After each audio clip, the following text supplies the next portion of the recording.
안녕하십니까. 한국전자기술연구원 자율지능 IoT 연구센터 안종관입니다. 오션 서밋 IoT 엣지 및 클라우드 플랫폼 연동기술 오픈소스를 중심으로 발표 시작하겠습니다. 먼저 목차를 간략히 설명드리겠습니다. 엣지 컴퓨팅 개요에 대해서 알아보고 본 원에서 수행 중인 엣지 컴퓨팅 국가 연구개발 과제 수행 현황에 대해 말씀드리고요.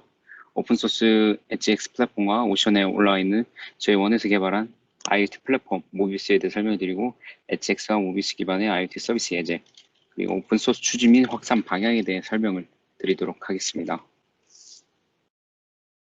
1장 엣지 컴퓨팅 개요입니다. 엣지 컴퓨팅은 기존 중앙 서버에서 모든 것을 처리하는 중앙 집중형 방식에서 사용자 또는 데이터 소스의 물리적인 위치나 그 위치를 가까운 곳에서 컴퓨팅을 수행하는 방법입니다.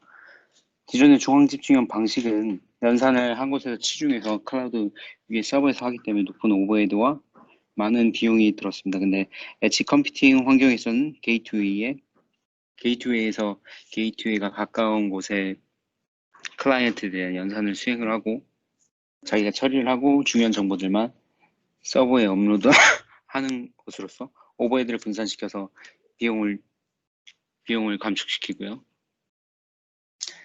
사용자에게 가까운 곳에서 서비스를 제공할 수 있겠네 기존의 중앙 집중형 방식보다 훨씬 지연 시간이 작은 서비스를 빠르게 초저 지연 시간으로 지원을 할 수 있게 되었습니다. 엣지 컴퓨팅은 5G 기술 3대 요구 사항과 맞물려서 활발한 시너지 효과로 연구가 진행되고 있으며 5G는 초고속 이동 통신, 거실 내 초저 지연 통신, 초연결을 지향하고 있습니다. 엣지 컴퓨팅 환경 분산 환경에서는 트래픽을 분산하여 초고속 이동 통신, 거실 내 초저 지연, 초연결을 가능하게 할 수 있는 기술들을 포함하고 있습니다. 이러한 이유로 다양한 글로벌 컴퍼니들이 5G와 엣지 컴퓨팅을 활발하게 연구를 하고 있고요. 마이크로소프트 같은 경우 2017년 Azure IoT 엣지 플랫폼을 출시했고 IBM 역시 엣지 IoT 애널리시스 프로토타입을 적용을 했고요. 마이크로소프트 IBM은 현재 산업 분야에서 엣지 컴퓨팅을 지원을 하기 위해서 다양한 사업을 펼치고 있습니다. 그 밖에 인텔, 구글 같은 경우 툴킷뿐만 아니라 칩셋을 연구하여 엣지 게이트웨이 단에서 AI와 같은 고급 성능을 연구하고 있습니다. NVIDIA에서는 얼마 전에 ARM을 수십조에 매입을 하여 엣지 컴퓨팅과 5G의 AI 경쟁 체제에 돌입을 하게 되었습니다. 엣지 컴퓨팅 기술 표준화 현황입니다. ITU 지능형 엣지 컴퓨팅, 5G AA, 3GP AA, 엣지 모바일 엣지 컴퓨팅, ITU 지능 엣지 컴퓨팅들이 존재하고 있습니다. 유럽 전기통신 표준업체 엣지, 3GPP를 주도하고 있는 엣지는 멀티 엣지 컴퓨팅 표준화 그룹을 창설을 하였고요. 산업체 스마트 빌딩과 5G NFV와 같은 서비스 시나리오와 POC를 함께 진행하고 있습니다. MEC의 특징은 기존의 엣지 컴퓨팅이 가지고 있는 엣지 더 가까워져서 초저 지연의 서비스를 제공할 수 있고 사용자에게 가까이서 지역 단위 서비스를 제공할 수 있는 그런 특징들을 동일하게 가지고 있습니다. 국제전기통신연합의 지능 엣지 컴퓨팅은 한국에서 주도적으로 참여를 하고 있고요. 인공지능 기술을 적용한 거에 의해서 엣지 분석을 진행하고 데이터 처리를 엣지에서 하는 개념입니다. 리눅스 파운데이션의 LF 엣지 단체입니다. 하드웨어 클라우드 운영체 등과 관계없이 다양한 환경에 사용하는 공통 프레임워크를 개발하기 위해 리눅스 재단에서 설립이 되었으며 다양한 글로벌 컴퍼니들이 참여하고 있습니다. 다양한 글로벌 컴퍼니들이 참여함과 함께 크게 세 가지의 스테이지로 분류되어 진행을 되고 있는데요. Large, Growth, Impact와 같이 스테이지를 나누고 저희가 본 발표에서 말씀드릴 오픈소스는 엣지X 파운더라는 델에서 시작한 오픈소스 프레임워크입니다. 부가적으로 삼성전자에서 산업에서 시행을 하던 IoT를 홈에서 적용하기 위해서 설립을 하고 있다는 홈 엣지라는 오픈소스도 지원을 하고 있습니다. 2장 엣지 컴퓨팅 국가연구개발과제 수행 현황입니다. 저희 원에서는 지능 기반 초소형 디스포저 IoT는 동축 자율 구성 및 실행 인프라 기술에 해당하는 국가연구개발과제를 수행하고 있으며 해당 과제는 IITP가 주관을 하고 있습니다. 연구 책임자는 저희 팀장님이신 성남행 팀장님이시고요. 41개월간의 총 62억 원의 예산이 투입되었습니다. 디스포절 IoT는 오토마타 프로젝트로서 일회용의 디바이스들을 과감하게 수십만 개에 해당하는 일회용 디바이스들을 살포하고 해당 디바이스들의 액션들을 마이크로 서비스 기반의 엣지 컴퓨팅 환경으로 수집을 하여 산불 예측 서비스, 의료 서비스와 같은 IoT 산업 활성화하고 사회 문제 해결에 기여를 하는 프로젝트입니다. 연구 개발 필요성은 다른 것 같습니다. 수만 개 디바이스들이 있고 배터리를 지원하고 수달러의 수준인데 이제는 한 번 쓰고 버리는 배터리 문제도 없고 수십만 개의 서비스를 하고 비용도 절감할 수 있는 초소형의 디스포절 IoT 연구가 요구되고 있습니다. 연구 개발 구성도는 다음과 같습니다. 본 발표와 연관성 있는 기술은 지금 해당 마우스로 보여드리고 있는 엣지 게이트웨이에 있는 이 부분으로서 초소형 IoT 디바이스들의 데이터들을 엣지 컴퓨팅에서 수집을 하고 상위단에 저희 원에서 개발한 모비우스, 원엠템 플랫폼 같은 플랫폼의 데이터를 사용한 어플리케이션 서비스를 지원하는 그런 구조입니다.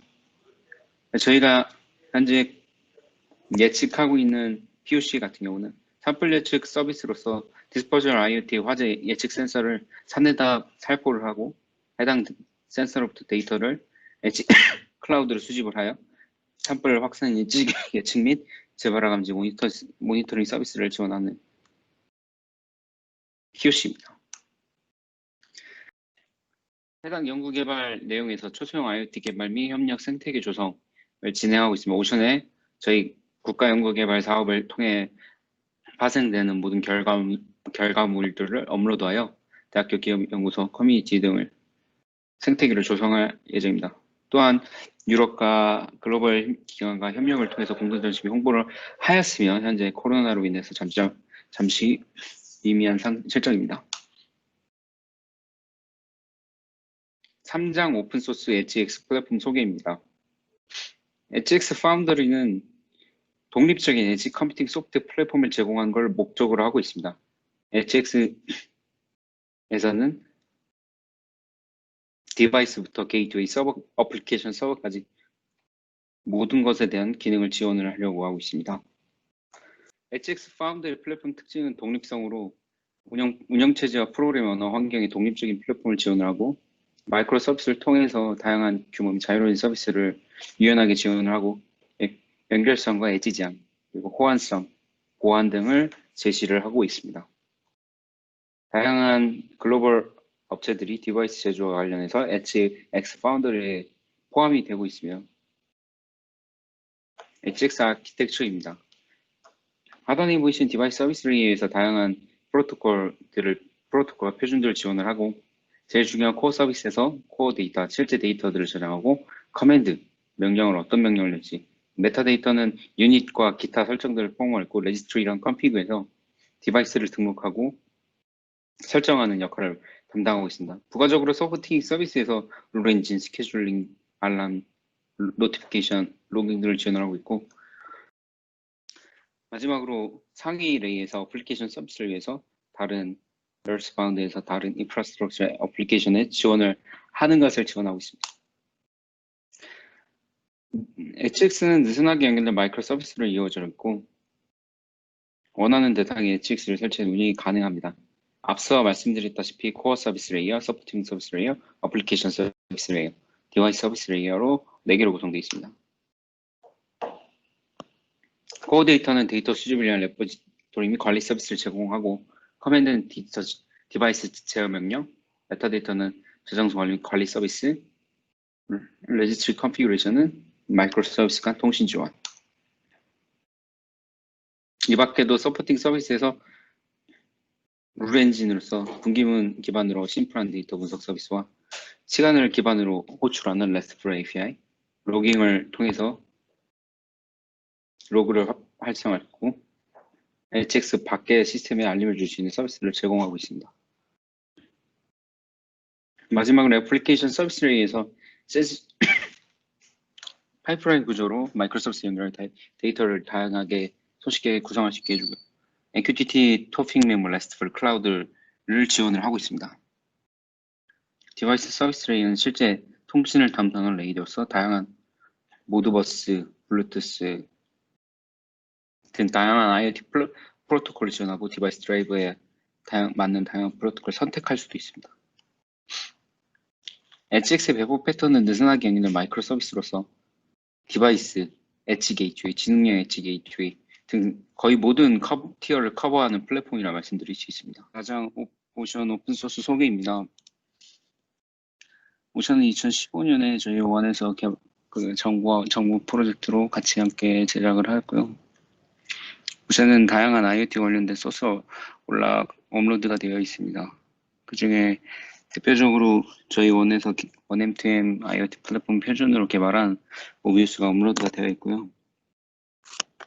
그 밖에도 파이어프록시나 유럽의 IoT 플랫폼 파이어나 IoT 디바이스 표준인 OSF나 올조인, Gave 인터워킹과 같은 소프트웨어들이 업로드되어 있어 많은 활용을 하고 있습니다. 지금 현재 플랫폼이 올라가 있고 서버 하는 개랑 게이트웨이 한 개랑 디바이스 5개, 인터워킹으로는 OCF랑 LWM2M이 있으며 부가적인 툴들은 컨포먼스 테스팅이라고 원M2M 표준을 잘 따르는지 안 따르는지에 대해서 테스팅할 수 있는 것들에 대해서 올라가 있습니다. 원M2M, 저희 원에서 개발한 원M2M 기반의 IoT 플랫폼 모비스에 대해 간략하게 설명을 드리면, 이제 서비스가 종속되는 수직적 모델에서 커먼 서비스 레이어를 통해서 통합돼서 하나의 서비스 프로바이더에 종속되지 않고 다양한 서비스들을 한 방에 제공할 수 있는 그런 플랫폼의 개념입니다.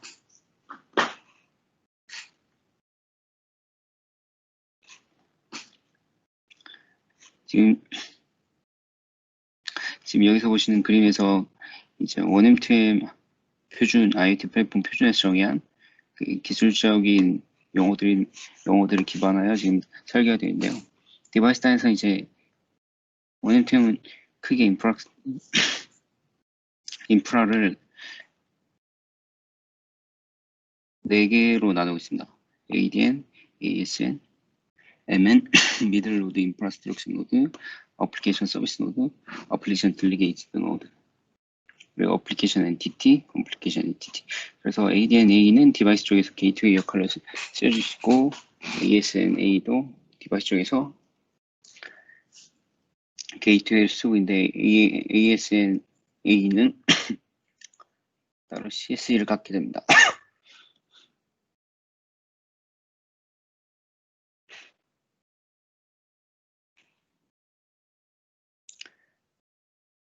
중간에 미들 게이트웨이 단에서는 미들로드 A 역시 CS를 갖게 되고요. CS와 CS는 MCC 인터페이스, MCC 프라임이라는 인터페이스로 통신을 하게 되고 A랑 CS는 MCA로 통신을 하게 됩니다.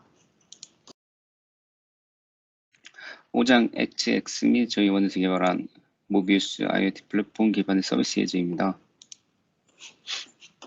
서비스 시나리오는 다음과 같습니다. HX의 코어 서비스에서 코어 데이터들을 디바이스로부터 저장을 시키고요.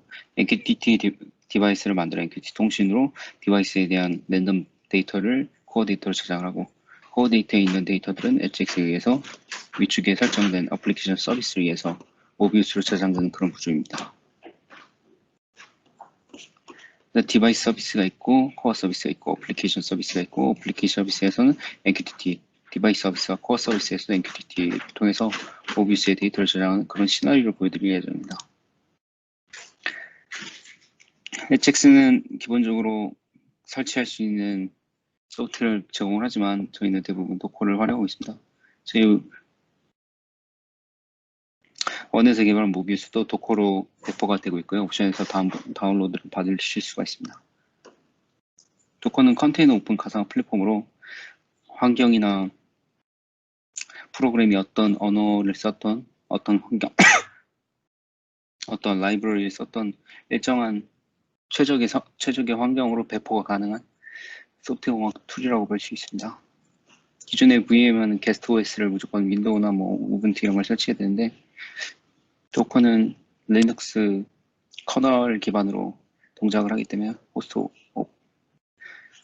게스트 OS 설치가 별로 없기 때문에 성능적이나 비용 측면에서 되게 효과적인 툴입니다.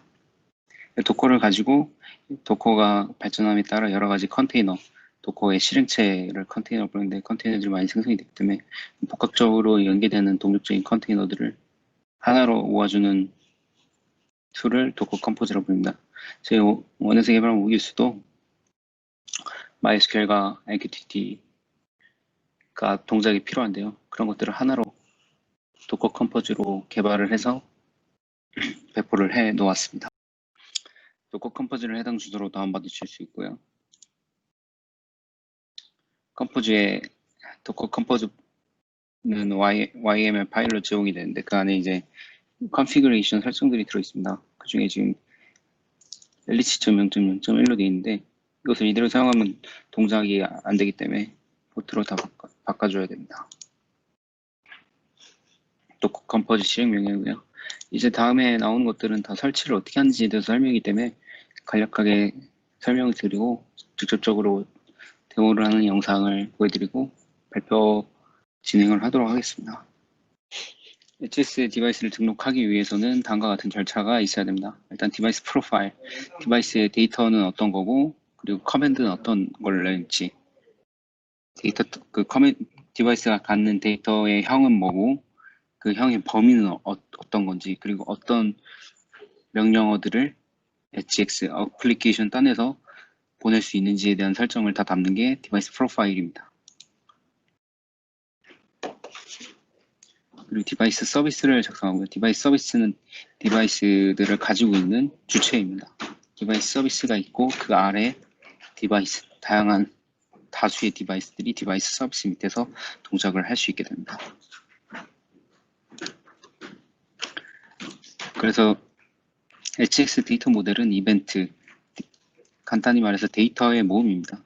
모든 데이터들이 이벤트로 저장이 되고 리딩에서도 데이터를 담고 있습니다. 네임과 밸류 쌍으로 이루어진 데이터를 담고 있고 밸류 디스크립터가 앞서 말씀드린 디바이스 프로파일에서 설정을 하면 밸류 디스크로 저장이 돼 디바이스들이 가지고 있는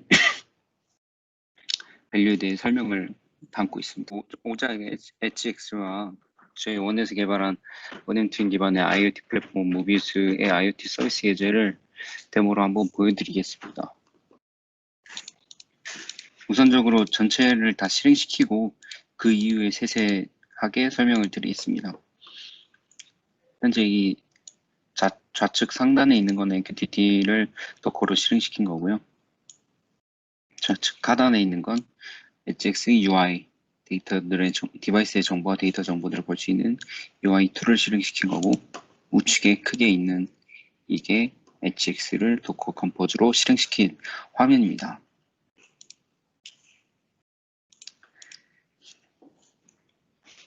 현재 이 소스가 디바이스의 MQTT를 통해서 디바이스 밸류를 랜덤하게 생성하는 디바이스고요.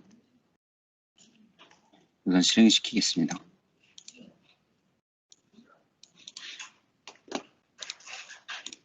현재 소스가 HX에서 지원하는 고랭 HX에서 지원하는 고랭 SDK를 통해서 개발한 게이트웨이입니다. 바로 실행을 하자마자 데이터들이 들어오고 있고요. 마지막으로 해당 소스가 어플리케이션 서비스에서 HX로 받은 데이터를 모비우스로 저장시키는 소스 코드입니다.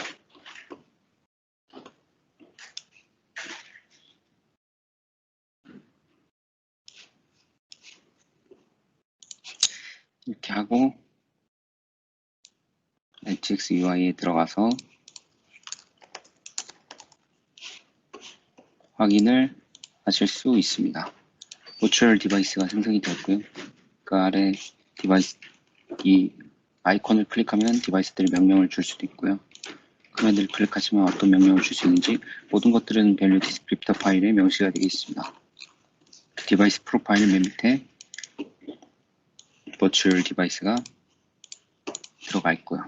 지금은 모비우스로 데이터를 보내기 때문에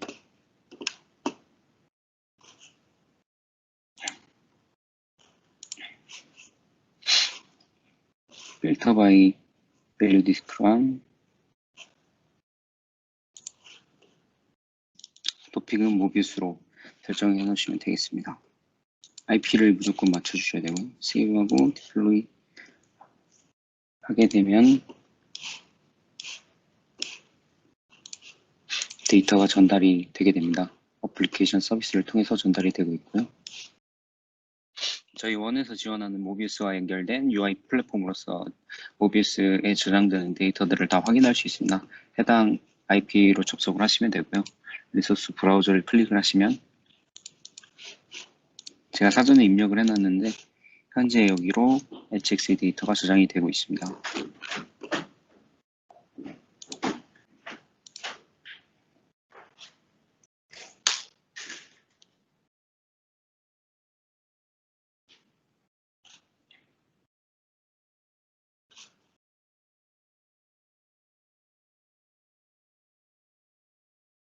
디바이스가 성공적으로 들어오는 것을 볼 수가 있습니다.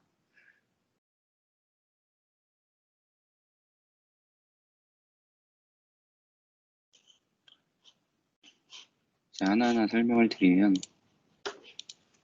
간략하게만 설명을 드리겠습니다.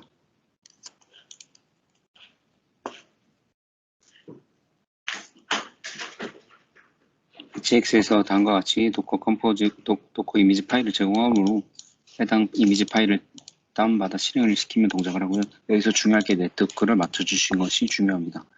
네트워크는 우측에 보이시는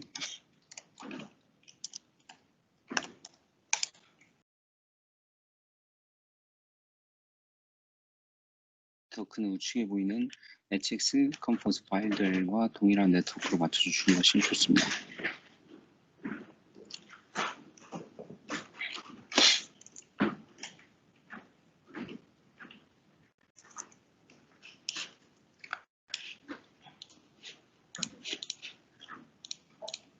여기서 보셔야 될 게 CMD랑 드라이버에 주요적으로 HX의 주요 소스 코드가 들어가 있고요. 드라이브에 보시면은 initialize, handle read command, handle write command가 다 HX에 제공하는 펑션이고요. 메인문에서 실행을 하게 됩니다. 중요한 건 이 두 가지 파일, 디바이스 yam과 configuration 톰을 파일입니다. 해당 컨피그레이션 안에 서버 정보와 동작하는 IP 주소를 명시를 해주셔야 됩니다. 컨피그레이션 톰 파일에 IP 정보와 포트 정보를 명시를 하게 되어 있고요.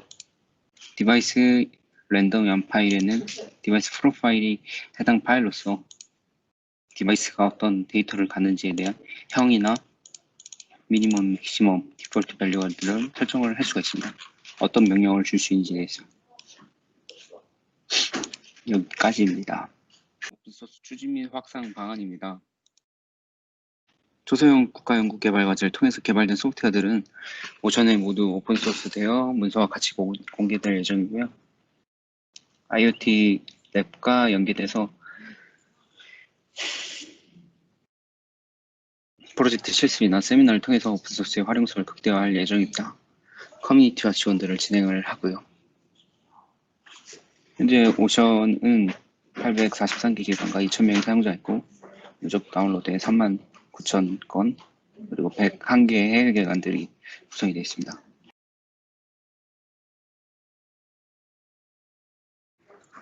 현재 IoT 글로벌 연구기관 및 단체와 협력 기술 교류를 진행을 하고 있고요.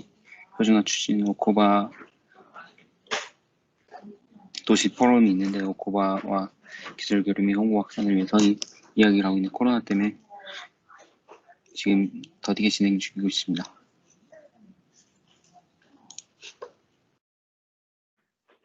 엣지심은 미래 인터넷 플랫폼을 표준화로 하고 있는 컨텍스트 인포메이션 매니지먼트 플랫폼 개발을 하기 위한 명세를 제정하고 있는 단체입니다. 해당 단체에서 저희가 HIoT와 스마트시티 관련된 기술들을 기고하고 있는 중이고요. 원엠2M은 지속적으로 원엠2M 표준회의에 참석하여 표준 기고를 진행하고 있습니다. 표준화, 저희 원에서 개발한 모비스 기반의 원엠2M 표준을 기반으로 표준화를 주도하고 표준 개발, 국내 표준화 활동을 진행하고 있습니다. 엣지의 ICTM ENA와 원엠2M 릴리즈 4, 그리고 오픈포그, ONF 5J에도 참석할 예정입니다. 그래서 엣지 IoT 핵심 기술을 확보하고 글로벌 협력 생태계를 구축하고 글로벌 진출을 사업화하는 게 저희의 목적입니다.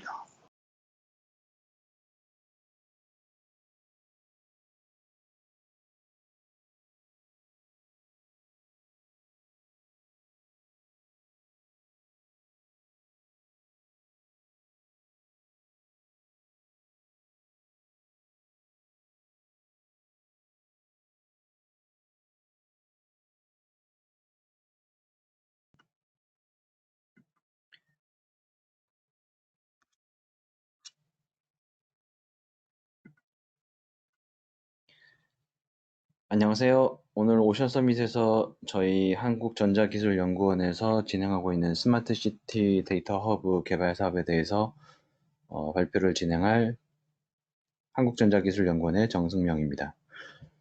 오늘 이제 코로나 등의 이슈로 사전에 녹화해서 발표를 진행하게 된 점 양해 부탁드리고요. 혹시 이제 발표를 들으시고 나중에 질문이 있으신 분들은 지금 화면에 보이는 이메일 주소로 연락을 주시면 저희가 답변 드리도록 하겠습니다. 발표를 바로 시작하도록 하겠습니다. 저희가 그래서 이 스마트시티 데이터 허브라고 하는 플랫폼에 대해서 지금 개발 현황이라든가 앞으로 지금 진행할 사항들에 대해서 말씀을 드릴 텐데요. 그거를 말씀드리기 앞서서 지금 저희가 진행하고 있는 전체 사업에 대한 소개를 먼저 좀 드려야 될 것 같습니다. 혁신 성장 동력 프로젝트가 여러 개 분야로 지금 진행을 하고 있는데요. 그 중에서 저희는 스마트 시티 혁신 성장 동력 프로젝트를 사업단의 구조로 지금 진행을 하고 있고, 지금 화면에 보시면은 가운데 이제 공통 기술 개발에 해당하는 부분 중에 저희가 이제 여기 도시 데이터 허브 개발을 제가 담당하고 있고, 다른 요소들도 저희 실제로 기술 개발에 해당하는 이력심 과제 포함되어 있는데요. 이런 요소들을 실제로 이제 대구시, 그 다음에 시흥시에 실증하는 것이 저희 사업단 과제에 이게 포함이 되어 있습니다.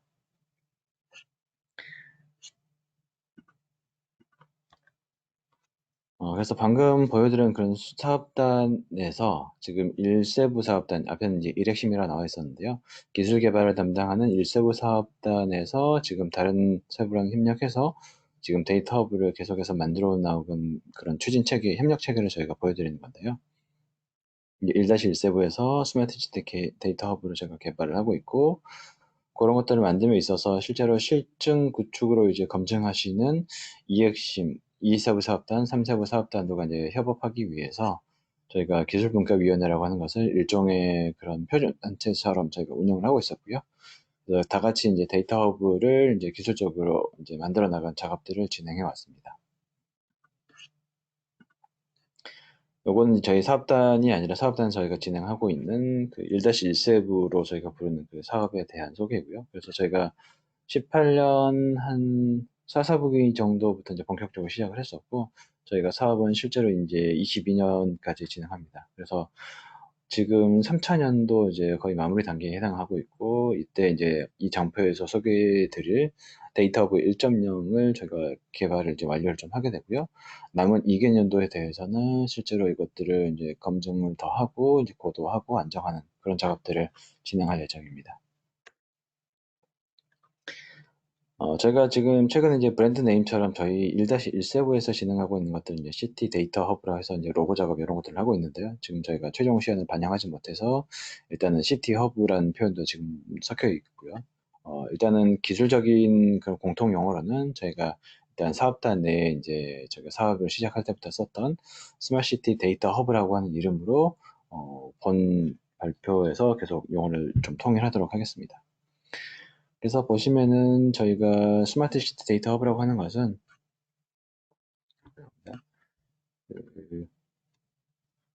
네, 저희 스마트 시티의 개념도 사실은 여러 군데서 정의가 되어 있는데, 그 중에 이제 저희가 뭐 공통적으로 보이는 여러 가지 키워드들이 있습니다. 그래서 도시가 이제 지속적으로 성장할 수 있어야 되고, 그 다음에 거기 도시에 있는 시민의 삶을 향상시킬 수 있는 이런 것들을 일단 추구를 하고 있고요. 실제로 여러 가지 그런, 상위적인 목표들을 달성하기 위해서 도시에 있는 여러 가지 문제들을 어떻게 보면 데이터를 기반으로 하여 그런 문제들을 해결할 수 있는 그런 데이터 중심의 플랫폼들을 만드는 것이 이제 저희 데이터 허브 그 플랫폼의 이제 의의라고 보실 수 있을 것 같고요. 그래서 이제 필요한 것들이 대부분 이제 ICT에서 이제 저희가 요소적으로 이제 개발했던 그런 기술들이 많이 쓰입니다. IoT라든가 클라우드라든가 그다음에 AI, 그다음에 여러 가지 보안 기술 등등등등. 그다음에 여러 가지 유형의 데이터 소스들도 저희가 이제 다 고려를 하고 있고요. 그다음에 상위에 보신 것들은 여러 이제 스마트 시티 응용 영역으로 보시면 될 것 같습니다. 홈도 있고, 뭐 헬스도 있고, 그다음에 여러 가지 이제 응용 영역들이 실제로 이제 데이터 허브라고 하는 데이터 중심의 플랫폼을 통해서 이제 데이터가 이제 서빙되는 그런 것들이 이제 기획이 되어 있었습니다. 그 도시도 사실 이제 여러 가지 스마트 시티에서 이제 같이 논의가 되는 그런 키워드 중에 하나가 그 도시의 그런 디지털 이노베이션 이런 것들 얘기하는데요. 그래서 개념적으로 뭐 여러 가지 있지만 일단 중요한 거는 결국에는 이제 데이터가 이제 중심 키워드다. 데이터를 기반으로 실제로 도시의 디지털 혁신이 이루어질 수 있다. 이런 개념들이 계속해서 나오고 있습니다. 그러면 저희가 그 스마트시티 데이터 허브가 이제 그러면은 도시의 디지털 이노베이션을 이끌기 위해서 이제 가야 할 길을 어떻게 보면 저희가 좀 개념적으로 정리를 해본 건데요. 실제로 여러 스마트 시티에서 실제 핵심적으로 필요한 그런 여러 가지 요소들, 특히 이제 도시 간의 나중에 이제 상호 운용성이라든가 이런 것들 제가 이제 생각하게 될 텐데, 그것들로부터 이제 시작을 해서 실제로 저희가 이제 그 데이터 허브라고 하는 데이터 중심의 플랫폼들의 이제 기술 규격을 저희가 좀 정의를 해 나가고요. 그거는 규격으로 만들어진 것들을 실제로 조금 더 그 전파를 할 수 있도록 솔루션화를 해야 될 텐데, 저희가 이제 시티 허브 혹은 시티 데이터 허브라고는 실제로 소프트웨어 구현을 통해서 다양한 그 스마트 시티의 도메인 서비스 응용할 수 있도록 저희가 이것들을 제공을 저희가 추진하고 있고요. 그게 이제 아까 보셨던 이제 23핵심의 이제 실증이라든가 아니면 다른 지자체들을 통해서 이제 파일럿으로 검증이 되고 그런 베스트 프랙티스가 이제 계속해서 이제 좀 전파가 되고 그걸 통해서 이제 실제로 무언가 이 저희 스마트시티 데이터 허브가 이제 어느 순간에는 이제 국내외에 크게 확산될 수 있는 이런 것들을 저희가 이제 생각을 하고 있고요. 그렇기 때문에 적어도 이 사업 내에서 저희가 1-1세브라고 했던 저희 과제 내에서는 스마트시티 데이터 허브를 규격화해서 설계 개발을 하고 그다음에 구현해서 그것들을 전파하는 오픈소스 얘기도 좀 뒤에서 드릴 텐데요. 그런 것들을 저희가 이제 사업 내에서 추진을 지속적으로 하고 있습니다. 데이터 허브 이전에는 저희가 UCT 통합 플랫폼이라든가 여러 가지 공공 데이터 포털, 그다음에 저희 이제 그 IoT 플랫폼을 이용한 스마트시티 실증 그런 사업들이 조금 있었습니다. 거기에서 실제 그런 요소들을 다 같이 연동해서 기존에 있는 인프라들도 기술들도 응용해서 연동해서 쓸 수 있는 데이터 중심의 플랫폼을 만드는 게 이제 저희 스마트시티 데이터 허브고, 그러면 뭔가 버티컬 서비스뿐만이 아니라 실제로 그 크로스 도메인의 서비스들도 만들어 나갈 수 있는 그런 것들을 생각을 하고 있고요. 그게 이제 나중에 이제 확산이 되면 이제 기존의 도시라든가 신도시라든가 이런 것들에 이제 저희 데이터 허브가 확산이 될 수 있을 것 같고, 나중에는 이제 자율 도시로 갈 수 있는 그런 중간 단계의 기술을 저희가 이제 보급할 수 있겠다. 이렇게 생각을 하고 있습니다. 요 그림은 이제 예전에 저희 사업 이제 막 이제 기획하고 이제 공고가 됐을 때 18년 정도 시점에서 그려졌던 이제 그림이고요. 요거 그림을 이제 이해하시는 방법은 실제로 여기 좌측에 보시면은 여러 가지 도시의 데이터를 제공하는 여러 가지 요소들이 있고요. 그다음에 이제 그런 실제로 데이터들을 생산해내는 소스들로부터 이제 그것들을 수집하는 여러 가지 레거시 이제 플랫폼들이 있습니다. 굳이 뭐 레거시가 뭐 오래됐다는 표현보다는 종래에 이제 도시에 구축되어 있는 그런 플랫폼이라고 좀 생각을 하시면 될 것 같습니다.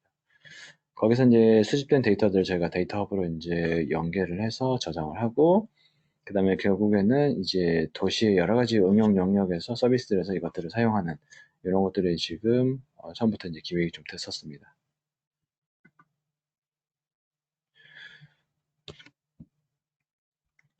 그래서 이제 여기서 데이터 허브 0.9라고 말씀드리는 거는 저희가 아까 말씀드렸다시피 사업이 18년부터 22년까지 진행이 되는데, 저희가 작년, 그러니까 19년까지 만들었던 걸 저희가 일단 프로토타입이라고 저희가 부르고 있고, 그래서 정식 버전은 아니기 때문에 저희가 약칭으로 0.9라고 이제 통용해서 말씀을 드리고 있습니다. 그래서 지금 프로토타입으로 개발됐을 때까지 이제 그런 저희가 잡았던 사상, 그 다음에 여러 가지 이제 기능적인 특징 이것들을 좀 간단하게 말씀드리겠습니다. 스마트 시티의 뭐 레퍼런스 모델, 뭐 참조 구조, 뭐 등등등등의 이제 개념들이 공적 표준이라든가 아니면은 그 국내외 그런 개념 정리가 좀 되어 있는 사례들이 있는데요.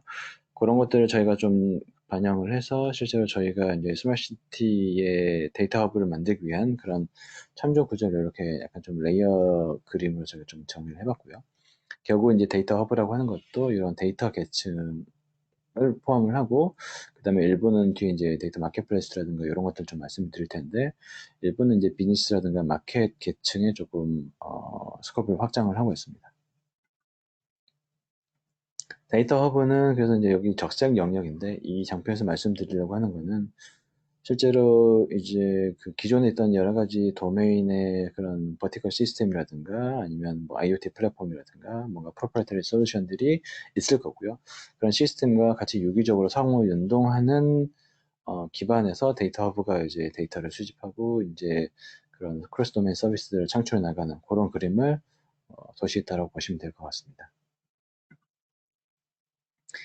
데이터 허브라는 게 결국에는 그러면 여러 소스로부터 이제 데이터를 수집하는 것도 있고, 이제 나중에 이제 데이터 허브가 이제 조금 더 확장, 구축, 그다음에 확산이 되었을 때는 인접한 도시 간에, 그다음에 이제 광역 도시 간에, 혹은 도시 안에서도 이제 뭔가 프라이빗한 데이터라든가 아니면 공적인 데이터라든가 이런 것들을 이제 운영할 필요가 생길 텐데요. 그때 이제 그 데이터 허브 간의 연계를 이제 저희가 그 페더레이션 개념을 이제 좀 풀어보려고 하고요. 그래서 이런 것들은 저희가 지금 요구사항을 좀 수집하는 단계이고, 저희가 이제 후속해서 이제 별도 사업으로라도 이제 지금 연구 개발을 추진하려고 진행을 하고 있습니다. 아까 언급드렸던 기술분과위원회라고 하는 걸 통해서 저희가 작년까지 그리고 올해 상반기까지도 뭐 코로나가 있긴 했지만은 그 데이터 허브의 기술 규격을 저희 사업단 내에서 일종의 표준처럼 저희는 컨소시엄 표준이라고도 얘기는 하는데요. 그것들을 지금 기술 규격을 계속 개발을 하고 있고요. 이거랑 이제 발맞춰가지고 소프트웨어 개발을 1-1세부에서 일종의 레퍼런스 구현으로 저희가 좀 진행을 하고 있습니다. 올해 들어서 지금 요거 체계가 이제 저희 사업단 내에서 이제 여러 가지 이제 변경이 좀 일어나면서 이제 변경되긴 했지만, 일단은 작년 기준으로 이제 이렇게 운영했었고요. 말씀드리려고 하는 거는 예를 들어 용어 정의, 유즈케이스 요구사항, 그 다음에 데이터 모델, 아키텍처 인터페이스, 프로토콜 이런 것들 실제로 이제 우리가 하나의 데이터 중심의 플랫폼 시스템을 개발하기 위한 실제로 프로토콜 레벨의 규격화를 계속 진행했다라고 좀 말씀을 드릴 수 있을 것 같습니다. 네, 여전히 지금 보시는 그림도 데이터 허브의 0.9 버전, 저희가 프로토타입으로 작년까지 개발했던 그런 상위 레벨의 이제 아키텍처라고 보시면 되고요. 빨간색으로 도시된 부분들은 이제 데이터의 플로우로 보시면 될 것 같습니다. 그래서 여기 안 보이는 여기 아랫부분은 이제 여러 가지 이제 플랫폼들, 시스템들이 될 거고요. 데이터를 가지고 있는 외부의 소스들이라고 보시면 되고, 예를 들어 어딘가에 이제 ONM2M이라고 하는 IoT 국제 표준으로 개발된 이제 스마트시티 이제 플랫폼, 데이터 플랫폼이 있다고 하면 거기서 이제 데이터가 올라오고 코어 모듈 수집이 된 다음에 그것들이 실제로 이제 서비스 모듈을 통해서 외부로 서비스 되는 이런 것들이 있을 거고요. 실제로 이제 여기 점선에 해당하는 것들은 이제 결국엔 데이터 허브 플랫폼 외부에는 무언가에 이제 응용이 될 텐데요. 저희가 뒤에도 좀 나오겠지만 데이터 마켓플레이스라고 하는 포털 서비스도 저희가 실제로 이 서비스 모듈에 연동해가지고 개발을 이미 해놓기도 했고요. 저장된 데이터를 작년 기준으로는 이제 빅데이터 프레임워크에다가 저희가 빅데이터를 쌓고 전처리하고 실제로 이제 기계학습 알고리즘을 저희가 선택을 해서 내가 원하는 기계학습 모형을 만들고 실제로 모형을 이제 디플로이해서 뭔가 분석 예측을 주기적으로 수행한 다음에 그 데이터도 저희가 다시 또 활용하는 이런 것들을 검증을 했었습니다. 뒤에 이제 장표가 나오기 때문에 간단하게 말씀드릴 수 있을 것 같고요. 지금 여기 보시는 그 인프라 모듈은 요거 저희 데이터 허브 플랫폼 자체가 클라우드, 특히 이제 하이브리드 클라우드 매니지먼트를 지원하는 이런 과업이 있었기 때문에 클라우드 인프라에 대한 이제 관리 모듈이라고 보시면 될 것 같고, 당연히 이게 실제 소프트웨어적으로 이제 저희가 상용으로 이제 구축할 수준으로 저희가 만들었기 때문에 통합 인증 인가를 지원하는 그런 시큐리티 모듈도 있습니다. 거기에 이제 블록체인에 해당하는 저희가 유스 케이스도 저희가 잡아서 좀 진행을 했었고요. 데이터 수집 모듈은 그래서 실제로 여러 가지 플랫폼, 그다음에 시스템을 통해서 데이터를 수집할 수 있고, 그것을 위해서 제가 일부 많이 사용되는 그런 기술이나 플랫폼에 대해서는 제가 표준 어댑터를 이미 좀 만들어서 배포를 하는 것도 있고, 추가적인 그런 어댑터들을 조금이라도 쉽게 이제 만들어서 그런 것들을 이제 운용에 쉽게 추가할 수 있는 그런 프레임워크 기반으로 만들어져 있습니다. 그렇게 보시면 될 것 같고, 그 다음에 데이터 코어 모듈은 저희가 이제 엣지라고 하는 유럽의 ICT 평준 기구에서 만든 국제 사실 표준인 NGS LD 인터페이스를 채용을 해서 저희가 상호 운영성을 보장하기 위해 저희가 과제 시작부터 요거를 진행을 하고 있고요. 그래서 이쪽에 있는 API 규격을 저희가 저희 규격 내에 좀 흡수를 해서 실제로 저희 개발을 진행을 하고 있습니다. 그리고 이제 분석은 저희가 0.9 버전 프로토타입 기준으로는 저희가 배치 데이터 분석을 좀 했었고요. 그래서 실제로 그 데이터 세트를 이제 쭉 이제 쌓아놓기 위해서 이제 ETL 도구 같은 것도 저희가 이제 분석의 이제 파트로 계속해서 만들어 나갔었고, 그 다음에 실제 여기서 말씀드리는 배치라고 하는 거는 그 저희가 제공하는 어떤 알고리즘을 선택을 해서 저희가 데이터 전처리도 하고, 그 다음에 전처리돼서 뭔가 쌓여있는 그런 마트 데이터를 가지고 실제로 학습도 시키고, 그럼 학습된 모델이 나오고요. 그럼 학습된 모델을 이제 실제로 운영 중인 데이터 허브에 디플로이를 해서 계속해서 이제 데이터들이 이제 배치로 이제 상승되게 되면 그것들을 가지고 뭔가 분석 예측하고, 분석 예측된 데이터 자체를 저희가 이제 또 데이터 허브에 쌓아서 그걸 뭔가 또 제3의 서비스에 응용을 하고, 이런 것들을 지원하는 실제로 일종의 하나의 UI가 포함된 그 분석 예측 도구라고 보시면 될 것 같습니다. 그래서 그걸 위해서 실제로 데이터 허브에 있는 데이터 일부를 저희가 샌드박스로 실제 생성을 해서 동적으로 생성을 해서 그런 작업들을 쭉 이제 해나갈 수 있는 기능들이 다 개발되어 있다고 보시면 되겠습니다. 그리고 서비스 모듈은 실제로 외부의 데이터를 서빙하는 모듈로서 이제 여기 백엔드라서 잘 안 도시되어 있긴 하지만 아까 말씀드린 대로 실제로 이제 프론트엔드 기준으로 말씀드리자면 데이터를 유통 거래할 수 있는 데이터 마켓플레이스 포털이 이것과 연동되어서 지금 개발이 되어 있고요. 그런 표현들이 여기도 좀 있네요. 그리고 이제 인프라 모듈, 아까 설명드린 것처럼 실제 클라우드 인프라에 대한 관리 기능들을 여기 보시는 것처럼 여러 가지 기능들을 제공하는 그런 모듈이라고 보시면 되겠고요. 보안도 이제 통합 인증인가, 그 다음에 블록체인을 저희 기준으로는 데이터 마켓플레이스의 인센티브 플랫폼으로 저희 활용을 해서 실제로 데이터 유통, 그 다음에 상거래를 활성화할 수 있는 유즈 케이스를 저희가 상정을 하고 그 블록체인을 저희가 연동해서 개발을 진행하고 있습니다. 시멘틱 모듈에서는 아시는 분들은 좀 아시겠지만 시멘틱 LOD라든가 아니면 시멘틱 뭐 어노테이션, 그 다음에 그쪽에서 이제 제공하는 스파클이라고 하는 그런 시멘틱 데이터에 대한 쿼리, 이런 기술들을 저희가 실제 데이터 허브 플랫폼에 연계해서 만들어 제공을 하고 있고요. 그러면 아까 보셨던 뭐 NGS LD라든가 그런 데이터들이 막 이제 수집이 됐을 때 그런 데이터들은 이제 시멘틱 그래프 데이터 혹은 뭐 트리플 데이터로 이제 변환을 해서 시멘틱의 쿼리들을 이제 지원하는 그런 기술들을 몇 가지 과업으로 나눠서 진행을 하고 있습니다. 그 다음에 API 게이트웨이는 일단 뭐 시스템 통합 관점에서, 플랫폼 통합 관점에서 제가 이제 뒤에 있는 여러 가지 모듈들을 이제 다 연동했다라고 보시면 될 것 같고요. 특장점도 좀 보시면 될 것 같습니다. 그리고 저희가 그 기술적으로 이제 플랫폼의 소프트웨어 단위로 봤을 때 아까 이제 그 모듈 단위로 제가 좀 기능을 설명드렸던 거고요. 그거 외에 실제로 이제 구현하는 산출물들은 아니지만 관련된 연구들도 많이 진행했었습니다. 그래서 데이터 거버넌스는 실제 거버넌스에 해당하는 부분 저 뒤에 쪽에 1.0 부분에서 소개를 좀 드릴 거라서 지금 0.9까지 진행됐던 부분에서는 제가 일단 좀 장표를 삭제를 했고요. 거버넌스의 일환으로 저희가 이제 데이터 카탈로그, 그 다음에 여러 가지 데이터 셋이라든가 이런 것들에 대한 메타데이터까지도 저희가 이제 기술분석위원회에서 이제 유관기관들과 좀 정의를 좀 해나가고 있습니다. 그리고 이제 데이터가 실제로 저장이 될 때 그거에 대한 이제 식별책에 대한 연구도 있고 이것도 이제 소프트웨어 이제 모듈이 있어서 좀 통합이 될 것 같고요. 저희가 데이터 허브라는 걸 만들게 되면 결국에는 여러 가지 인터페이스에 대한 적합성이라든가 그다음에 아직 말씀은 안 드렸는데 실제로 그 데이터 코어 모듈이 뭔가 데이터가 수집될 때 저희가 실제로 데이터 모델링을 사전하고요. 그래서 이제 스키마 같은 것도 이제 배포가 될 텐데 그 실제로 표준 저희가 정의하는 그런 표준의 데이터 모델들로 이제 데이터가 실제로 이제 적재가 되고 저장 공유가 되게 됩니다. 그래서 그것들에 대한 이제 적합성 검증도 이제 저희 과업 내에서 진행을 좀 하게 되고요. 요렇게 이제 개념적으로 말씀드렸던 그 스마트시티 데이터 허브가 실제로 어떻게 동작하는지 POC를 저희가 좀 진행을 했던 건이 두 가지가 있어서 현재 기준을 좀 말씀드리겠습니다. 여기 보시는 그림은 아까 보셨던 그 0.9의 이제 상위 레벨의 아키텍처의 뭐 도식도라고 보시면 되겠고요.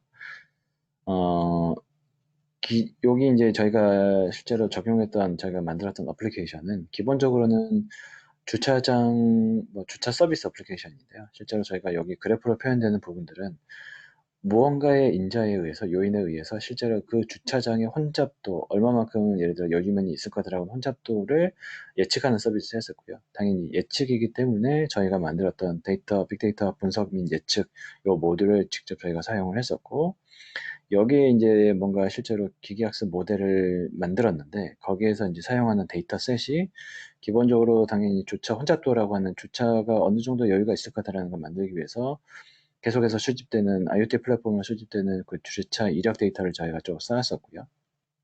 그 다음에 이제 저희가 아까 말씀드렸던 이러한 그런 외부 변인에 의해서 실제로 혼잡도가 바뀔 것이다라고 하는 것들을 저희가 가설을 세워서 한번 좀 만들어 보고 싶었기 때문에 거기에 해당하는 이제 팩터가 날씨랑 그 다음에 이제 미세먼지인데요.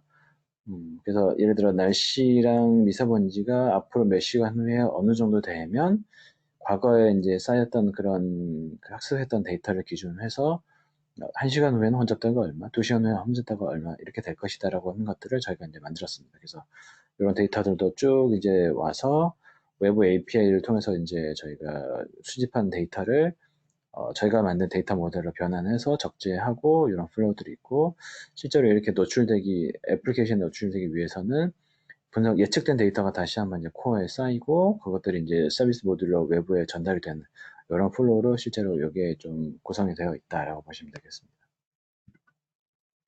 말씀드렸던 그런 데이터 모델들을 저희가 이제 일단 저희 안에서는 뭐 표준을 부르고 있는데요. 저희가 아직 외부에 공식 표준을 만들지는 않았지만 그래서 이런 데이터의 모델들도 저희가 계속해서 이제 모델링을 해나가고 있습니다.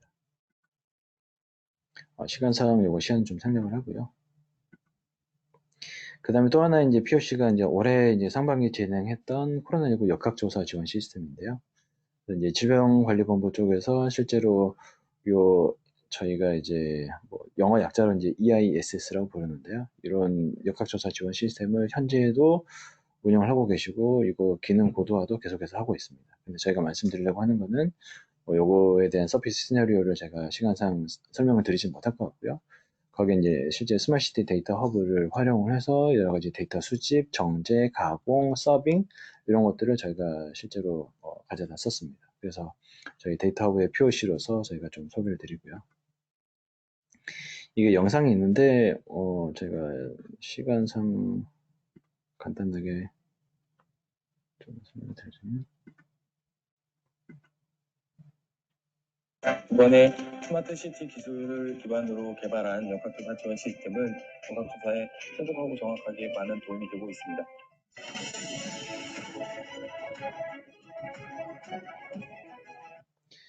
네, 시간상 제가 좀 끊어야 될 것 같은데요. 이게 국토부에서 공식적으로 배포됐던 이런 영상이라서 아마 구글링 해보시면 이게 좀 나올 것 같습니다. 그래서 저희 데이터 허브를 활용해서 실제로 이런 응용 서비스들을 이제 토탈 패키지로 만들었던 이런 사례가 있었고요. 지금부터는 이제 남은 시간 동안에는 뭐 많지 않지만 스마트시티 데이터 허브 1.0 저희가 올해까지 개발 추진할 1.0 일종의 완성형 버전을 좀 공유 드리겠습니다. 이제 20년에 이제 계속해서 이제 그 1.0을 고도화를 진행을 하고 있었고, 21년, 22년에는 이제 적용, 그 다음에 고도화, 안정화, 그 다음에 최종적으로 이제 조금 이거보다 당겨질 것 같긴 한데, 실제 저희가 규격뿐만이 아니라 이제 실제 저희가 1-1세부에서 진행하는 그런 구현에 대한 산출물을 오픈소스로 이제 제공하는 게 이제 저희 목표입니다. 1.0에는 예를 들어서 이제 제가 추가되는 과학들도 있는데 아까 배치 분석 이런 것뿐만 아니라 시공간 데이터에 대한 분석이라든가 아니면 실시간 데이터에 대한 분석 이런 것들도 지금 제가 진행을 할 거고요. 그 다음에 이제 디바이스를 등록 관리도 하고 웹에서 이제 액추에이션 하는 거, 연동 제어 같은 거 이런 것들도 지금 추가 과업을 지금 진행을 하고 있고요. 그 다음에 이제 그 도시의 데이터들이 막 쌓이는데 아까처럼 뭔가 응용 서비스를 직접 만들지 않고 실제로 데이터를 우리가 뭐 매니지먼트라든가 아니면 이걸 가시해서 보기가 힘들기 때문에 뭐 일반 사용자용, 여기서 일반 사용자라고 한다면 예를 들어서 실제로 도시 스마트시티 데이터 허브를 운영하는 지자체의 예를 들어 뭐 공무원분들 이런 분들도 이제 포함한다라고 보시면 되겠습니다. 그래서 실제로 여기에 막 이제 계속해서 수집되고 그다음에 분석 예측돼 가지고 계속해서 이제 재사용되고 다시 한번 이제 선순환되는 뭐 이런 데이터들을 쉽게 이제 저희가 대시보드를 구성해서 이제 데이터 연동을 할 수 있는 그런 툴들도 저희가 만들고 있고요. 뒤에 이제 간단 좀 저희가 만들고 있는 웹페이지 기준을 조금 설명드릴 텐데, 아까 말씀드렸던 규격 이런 것들을 당연히 이제 문서뿐만이 아니라 뭔가 그 국내외 그런 사례들처럼 저희가 웹페이지로서 개발자들이 쉽게 보실 수 있는 그런 인터페이스 명세도 드리고, 아까 말씀드렸던 데이터 모델에 대한 스키마, 샘플 데이터 이런 것들도 저희가 실제로 웹으로 좀 더 빠르고 이제 쉽게 이제 저희가 전달을 드릴 거고요. 1.0에 이제 저희가 뭐 아키텍처 뭐 최종 그림은 아니지만 저희가 지금 현재 개발 진행 중인 버전으로 이제 몇 가지 요소들을 좀 추가하는 개념들하고 좀 보시면 될 것 같은데요. 아키텍처 그림이라고 하긴 좀 뭐하고. 여기 보시면은 실제로 이제 1.0에서는 기존에 이제 기본적으로 이제 데이터를 저희가 여기 보시는 NGSLD라고 하는 인터페이스를 채용해서 뭔가 상호 운용성을 확보하는 게 목적이었다면 기본 기능으로서 이제 1.0의 데이터 허브, 특히 이제 데이터 코어 모듈 여기 현재 요 영역에 해당하는 부분에서는 여러 가지 이제 데이터 모델 혹은 스키마를 쉽게 이제 추가하고 이것들을 관리할 수 있는 기능이라든가 메타데이터 관리, 그다음에 실제로 이제 데이터가 이제 수집돼서 이제 어디 이제 스토리지까지 연계돼서 어느 모델에서 활용할 건지 그런 데이터 플로우 매니지먼트라든가 아니면 데이터 라이프 사이클 관리, 그다음에 실제로 수집되는 데이터에 대한 밸리데이션을 수행을 해서 그런 데이터 퀄리티 체크 같은 거 이런 기능들 실제로 말 그대로 데이터 허브 관점에서 데이터를 좀 더 관리를 잘해서 실제로 지자체나 아니면 나중에 사업체에서는 이런 것들을 활용하실 때, 이런 기능까지도 이제 제공을 할 수 있어야 된다. 요게 이제 저희가 이제 0.9에서 1.0으로 넘어오면서 추가한 그런 요구사항들이고, 그것들을 현재 개발 진행을 하고 있습니다. 그래서 이제 그 빅데이터를 수용하는 그런 스토리지도 여기에 상세한 그림은 여기는 뭐 성격상 오늘 장표에 담지는 않았지만 예를 들어 뭐 하이브라든가 HBase라든가 이런 것들이 저희가 몇 종을 제가 서포트를 기본으로 드릴 거고요. 이런 것들을 추가 확장하면서도 실제로 외부에서 수집되는 데이터들이 그런 추가되는 스토리지에 쉽게 이제 확장할 수 있도록 그런 구조들을 저희가 지금 현재 설계 개발을 하고 있습니다. 그리고 아까 말씀드렸던 것처럼 실제로 이제 기존에는 이제 배치 분석에서도 뭔가 분석 예측이 이제 쭉 이제 데이터가 올라와서 이제 되고 나면 그 결과도 저희가 다시 한번 이제 쌓아서 아까 보셨던 그런 주차 예측 서비스 애플리케이션에 제공되는 걸 보셨는데요. 예, 다른 이제 그런 스트림 데이터에 대한 실시간 데이터라든가 시공간 데이터 이런 쪽에서도 이제 그런 결과들이 이제 계속해서 다시 한번 코어에 쌓이고 이제 서비스 브로커를 통해서 외부로 이제 제공되는 그런 흐름들은 저희가 계속해서 유지할 생각입니다. 그리고 아까 여기 뭐 그림엔 없었지만 이제 외부 응용 영역이 될 거라서 실제로 이제 플랫폼 백엔드랑 이제 프론트를 나누면 이쪽에 이제 제가 통합 포털을 구축함에 있어 대시보드 이런 것들도 제가 제공을 드릴 거고요. 여기 아래 보시면은 제가 아까 이제 데이터 모델 말씀드리면서 결국은 어떻게 보면 정형화된 그런 데이터 중에 저희가 실제로 스키마 모델링 하는 데이터에 대해서 이제 지원하는 게 0.9였고 그게 어떻게 보면 약간 좀 제한적이라고 생각을 해서 실제로 이제 스키마 모델링 하지 않는 데이터들도 적어도 이제 첫 진입 지점인 여기 기준으로 이제 용어 기준으로 스트리밍 브로커에 쌓아서 그것들을 이제 바로 이제 외부로 서빙할 수 있는 그런 것들은 지금 연구 개발을 진행을 하고 있습니다. 비정형 데이터는 아마 저희가 이미지 데이터까지는 저희가 유스케이스랑 이런 것들 좀 잡아가지고 진행을 할 생각이고요. 그래서 이제 1.0이 되면 이제 1.0에 대한 저희가 그 POC도 추가로 좀 진행을 할 생각이고 시험 검증도 이제 1.0에 대해서 다시 한번 또 추가된 인터페이스 이런 것들 고려해서 수행할 생각입니다. 그다음에 이제 글로벌 협력 요거 뒤에서 좀 나올 텐데 그래서 여러 이제 표준 단체라든가 아니면 실제 글로벌 스마트 시티 요소 기술들을 이제 개발하고 있는 그런 기관들과 좀 협력을 계속해서 해 나갈 생각이고요. 그러니까 데이터 거버넌스는 저희가 이제 그 뒷장표에서 설명드린다고 했었는데 현재 기준으로 저희가 사업단 내에서 실제로 이제 데이터 거버넌스랑 관련이 있는 기관들이 이제 그 약간 수평적으로 모여가지고 저희가 데이터 거버넌스 스크럼 위원회라는 걸 저희가 이제 막 운영을 하고 있고요. 그럼 실제로 우리가 데이터를 다루는 데 있어서 데이터 허브뿐만 아니라 여러 가지 저희 사업단 내 이제 응용 서비스 개발 이런 과제들도 있기 때문에 데이터 이제 뭐 공유 활용 등등등 여러 가지 이슈 사항들을 저희가 다 같이 모여서 논의하고 그것들에 대한 결정 사항도 만들고 실제로 각 과제들에서 활용할 수 있는 가이드라인을 만드는 그런 작업들이 이제 스크럼 위원회를 통해서 이제 진행될 예정입니다. 그래서 실제로 이제 저희가 뭐 이때까지 해왔던 그런 시나리오 검증 이런 것도 있었고 저희가 추가적으로 진행드린다고 말씀드렸고 제가 요거는 뭐 아까 그림이긴 하지만 이제 1.0 아키텍처가 이제 실제로 개발 완료가 올해 이제 완료가 되고 그것들에 대한 검증도 추가적으로 진행할 거고요. 그다음에 실제로 개발자들을 지원하기 위한 여러 가지 그 행사라든가 아니면 웹을 통한 인터페이스나 데이터 모델 명세 이런 것도 진행할 생각이고 제가 코로나 때문에 원래 예정은 올해 상반기 정도였는데 지금 진행을 못하고 아마 올해 연말부터 다시 한번 좀 추진을 이어갈 생각인데 해외 실증 사례 구축 이런 것들은 저희가 MOU를 지금 제가 작년에 이미 체결했던 건도 있고 저희가 기존에 연구 협력했던 그런 사례들도 있어서 그쪽에 이제 조만간 교차 실증이 좀 진행이 될 것 같고요. 국내 지금 요 사업에 참여하고 있는 대구나 시흥뿐만이 아니라 다른 지자체에서도 저희가 이제 요 데이터 허브 모델을 실증하는 것을 조금 추진하려고 하고 있습니다. 저희가 이제 웹사이트가 아직 지금 시점에서 지금 거의 마무리 단계인데 이게 공개는 안 돼 있는데요. 그래서 이거 지금 시안들이고 예를 들어 아까 말씀드린 것처럼 인터페이스 명세라든가 그런 것도 이제 웹 기반으로 제가 좀 인터랙티브하게 제공을 드릴 거고 오픈 소스도 저희가 이제 좀 드리려고 지금 사이트 구축을 하고 있고요. 그러니까 데이터 모델도 어떻게 봤을 때 저희 데이터 허브가 지향하는 상호 운용성의 중요 요소라고 제가 생각을 하고 적어도 저희가 사업단 내에서 진행한 여러 가지 서비스에 대한 그런 모델 같은 것들은 저희가 다 같이 만들고 합의하는 것들을 지금 계속해서 추진을 하고 있고요. 그런 것들도 저희가 이제 이런 툴들을 통해서 좀 공개할 생각입니다. 여기 이제 마지막 장표인데요. 그래서 이제 데이터 허브 국내에서 잘 만든 것도 중요할 것 같고, 그 다음에 해외에 이제 저희가 확산 구축하고, 기술적으로, 그 다음에 전파도 하고, 그 다음에 관련된 기관들과 이제 협조 체계를 계속해서 이어나가는 거. 이런 것들을 이제 코로나가 내년에는 그래도 조금, 안정세에 접어들 것이라고 이제 기대를 하고, 내년부터는 좀 본격적으로 추진할 생각입니다.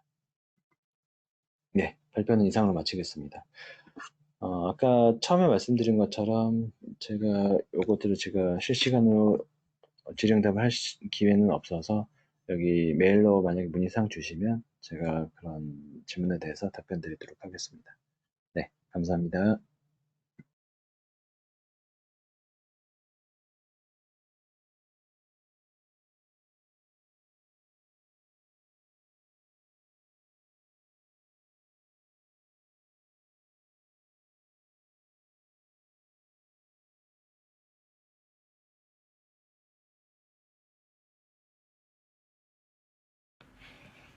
안녕하세요. 한국전자기술연구원 자율재능 IoT 연구센터 이석준 선임연구원입니다. 오늘 오션 서밋에서 제가 발표드린 내용은 코로나19 역학조사 지원 시스템입니다. 해당 시스템은 스마트 시티의 데이터 허브 플랫폼을 기반으로 개발되었습니다. 추진 배경을 먼저 설명드리겠습니다. 현재 코로나19가 굉장히 심각한 상황인 건 다들 알고 계실 텐데요. WHO에서는 코로나19에 대해서 세계적 대유행, 즉 팬데믹을 선언했습니다. 2020년 9월 14일 기준으로 발생 국가는 214개국이고 총 확진자는 2,918만 명으로 굉장히 심각한 상황입니다. 국내 또한 예외는 아닌데요. 국내에서도 코로나19의 총 확진 환자는 22,285명으로 굉장히 높은 수치입니다. 특히 서울, 대구, 경기권에서 굉장히 많은 확진자가 나왔으며 아시다시피 서울과 경기권에는 최근 2주간 사회적 거리두기 2.5단계를 수행하기도 했습니다. 코로나19 확진자 추이를 보면 2월달 즈음에 하루 최대 약 8명 환자가 발생한 것으로 굉장히 많은 확진자가 발생하였고 이후에 좀 괜찮았으나 다시 사회적 거리두기 2단계를 불러올 만큼 굉장히 많은 확진자가 발생하고 있습니다. 그나마 최근 2주간 사회적 거리두기 2.2단계를 통해서 조금 감소된 것을 볼 수 있는데 여전히 굉장히 높은 수치의 확진자가 발생하고 있습니다. 질병관리본부에서 정한 감염병 재난위기 경보 수준은 관심, 주의, 경계, 심각과 같은데 이미 2월 23일 날 확진자가 556명을 돌파하면서 지역사회 전파 또는 전국적 확산 그리고 판단하여서 질병관리본부는 심각 단계를 선언하였습니다.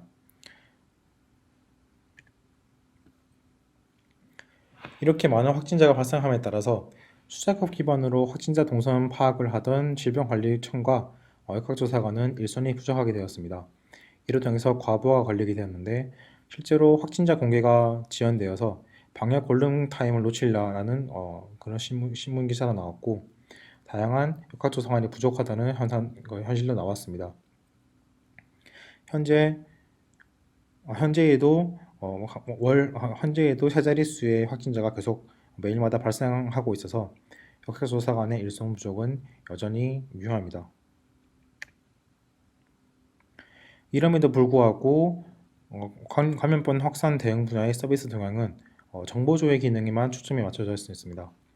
국내에서도 웹 기반 서비스로 많이들 알고 계시는 코로나 보도전 KR이 있고 국외에서도 WHO 또는 구글에서의 코비드19 맵과 같이 다양한 서비스들이 있었는데요. 해당 서비스는 확진자 현황 등 정보 조회만을 제공했습니다. 모바일 서비스의 경우는 굉장히 많은 앱들이 존재했었는데 마스크 알림, 관심 확진자 설정 등 보다 개인화된 기능에 중점을 두긴 했으나 여전히 정보 조회 기능을 벗어나지 못했습니다. 이러한 기존 서비스의 한계점은 민간 서비스의 태생적 한계로 인해서 정보 접근이 제한되었기 때문에 어쩔 수 없는 현상이었습니다. 환전된 정보로 인해서 역학조사를 위한 정보 및 분석 제공 기능은 불가능하였습니다. 저희는 이러한 현상을 개선하기 위해서 아래와 같이 시스템을 개발했습니다. 아래는 기존 절차를 보여주는데 질병관리본부장이 경찰관서로 공문을 보내게 되고 경찰관서에서 다시 이통사에게 공문을 보내고 이통사는 그 확진자의 동선을 수집한 다음에 다시 공문으로 경찰관서로 회신하게 되고 경찰관서는 최종적으로 또다시 공문을 통해서 질병관리본부로 회신하게 되는 이러한 절차를 거쳤습니다.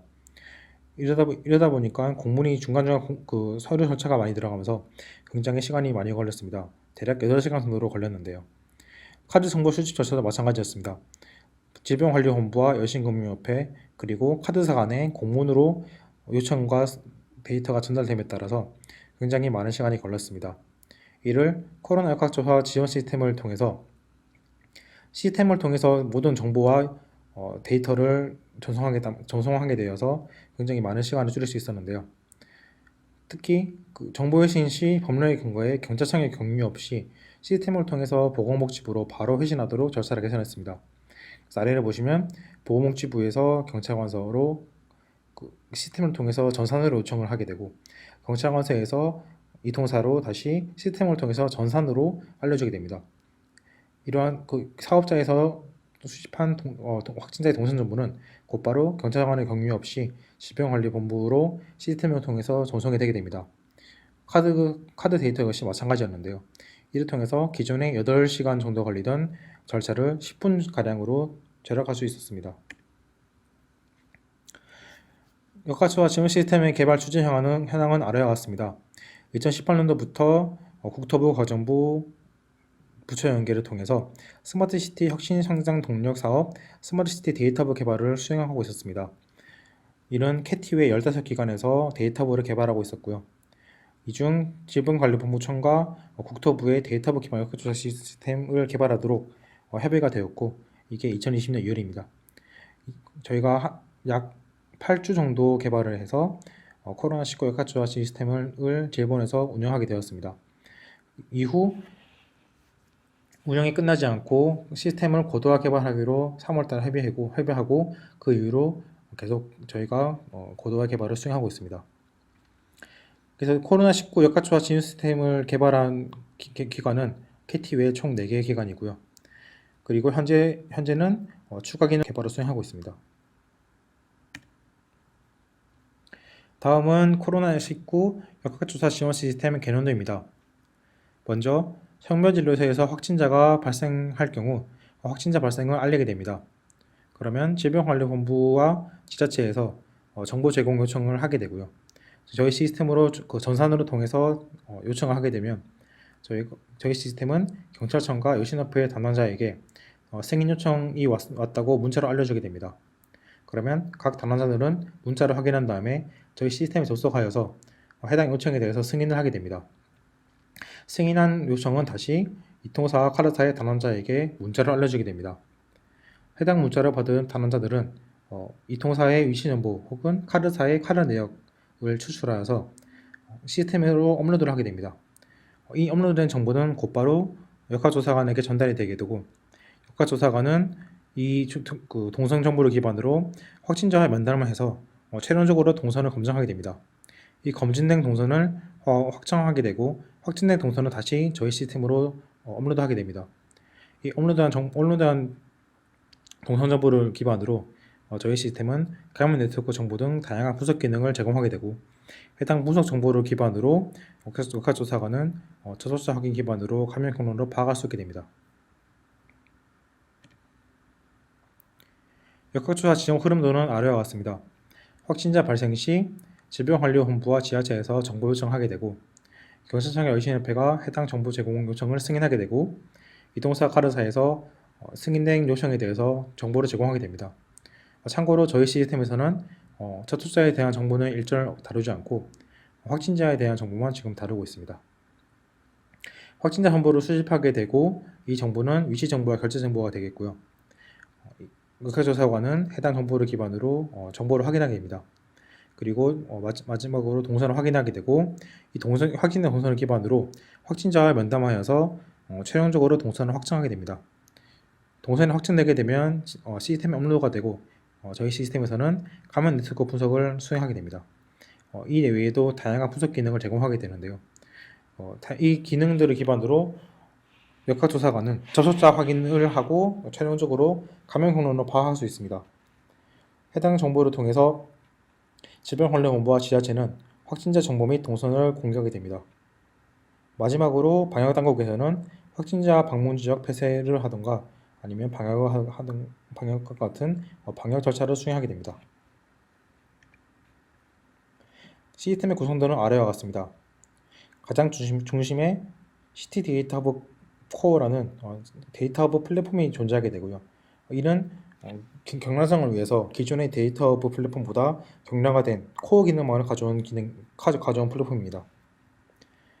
시스템 포털과 유저 인터페이스에서는 정보 제공 요청 기능과 제공받은 정보를 표출하는 기능, 그리고 이통사 혹은 카드사가 데이터를 업로드할 수 있는 인터페이스 등을 제공합니다.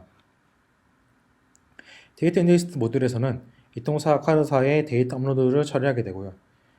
추가로 QR코드 어댑터가 붙어 있어서 QR코드 기반 전자출입 문구의 정보도 업로드할 수 있습니다. 해당 관련 기능은 뒤에서 설명드리겠습니다. 인제스트 모듈을 통해서 들어온 정보는 데이터 허브 코어에 적재가 되고 적재된 데이터는 데이터 분석 모듈로 넘어가게 됩니다. 데이터 분석 모듈은 동선 정제 혹은 가명 네트워크 분석 등 다양한 분석 기능을 제공하게 되고 해당 정보는 다시 데이터 코어에 적재되어 최종적으로 역학조사관이 유저 인터페이스 혹은 포털을 통해서 확인을 할 수 있습니다. 역학조사 지원 시스템의 인프라 구성도입니다. 역학조사 지원 시스템은 공공 G 클라우드인 토스트 G 클라우드에 올라가 있습니다. 이 토스트 G 클라우드는 NHN에서 서비스하는 클라우드인데 국정원의 다양한 보안성 검토를 통과하여 보안성이 검증된 클라우드입니다. 해당 클라우드에 접속하기 위해서는 반드시 VPN을 통해서 접속하게 되어 있습니다. 시스템 사용자, 즉 질병관리본부의 역학조사관 혹은 카드사, 이통사 등의 담당자 등은 VPN을 설치하게 되고 PC에서 VPN을 설치하게 되면 해당 VPN을 통해서만 EIS에 접속할 수 있습니다. 역학조사 지원 시스템에 접속하기 위해서는 총 2단계 인증을 거치는데 첫 번째로 VPN 인증을 거칩니다. 이때 VPN ID 비밀번호 말고도 OTP를 통해서 추가로 인증을 하게 됩니다. 그리고 역학조사 지원 시스템에 접속 시 다시 역학조사 지원 시스템용 아이디와 비밀번호를 입력하게 됩니다. 아래는 인프라 운영 체계에 대해서 대한 설명입니다.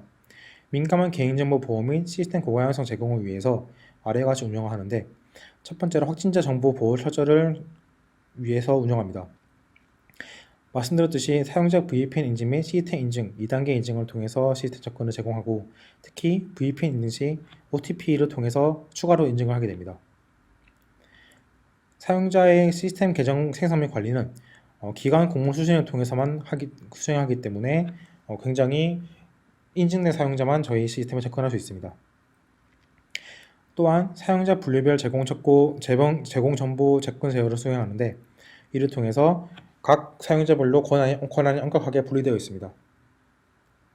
또한 데이터베이스 암호화 및 운영 인력에 대한 데이터베이스 접근 제어 감시 기록 유지를 통해서 혹시나 있을 이상 행동에 대해서 저희가 모니터링을 수행하고 있습니다. 저희 시스템의 사용자 분류는 아래와 같은데 첫 번째로 역학조사 수행 기관입니다. 해당 기관은 질병관리본부, 17개 시도지자체, 시군구 기초지자체 소속 보건소 등 여러 기관이 있고 해당 기관들은 역학조사를 위해서 데이터 요청을 하고 시스템을 이용해서 감염권 분석을 수행하게 됩니다. 데이터 요청 승인 기관은 경찰청과 여신근무협회인데 역학조사 수행 기관이 요청한 데이터 요청에 대해서 법적으로 승인을 수행하게 됩니다. 데이터 제공 기관은 다음과 같은데 이동통신 3사, 즉 SKT, KT, LG 플러스가 되게 되고 카드 네트워크 8개사, 삼성카드, KB국민카드, 롯데카드, 신한카드, SK하나카드, 현대카드, NH농협카드, BC카드가 됩니다. 이 외에 다른 카드사에서 결제한 내역은 이 8개사에서 수집이 가능하므로 저희는 8개사에 대해서만 데이터를 제공받습니다. 각 기관에서는 데이터베이스에서 요청받은 데이터를 추출해서 시스템에 업로드하게 됩니다. 마지막으로 시스템 개발 기관은 한국전자기술연구원, N2M, 디토닉, 파인 4개 기관으로 각 기관에서는 시스템에 접근하여서 개발 및 유지 모듈을 수행하고 있습니다. 두 번째로는 시스템 고가형성 제공을 위해 운영하고 있는데 시스템의 구성 요소인 웹, 어플리케이션, 데이터베이스 등 다중화를 통해서 고가형성을 제공하고 있습니다. 또한 사용자 동시 접속 증가 등의 시스템 부하 발생 시 오토 스케일링을 통해서 시스템 스케일아웃을 제공하고 있습니다. 마지막으로 시스템 다운 시 8시간 이내 복구 조치 및 2주 이내 보안 조치를 수행하고 있습니다.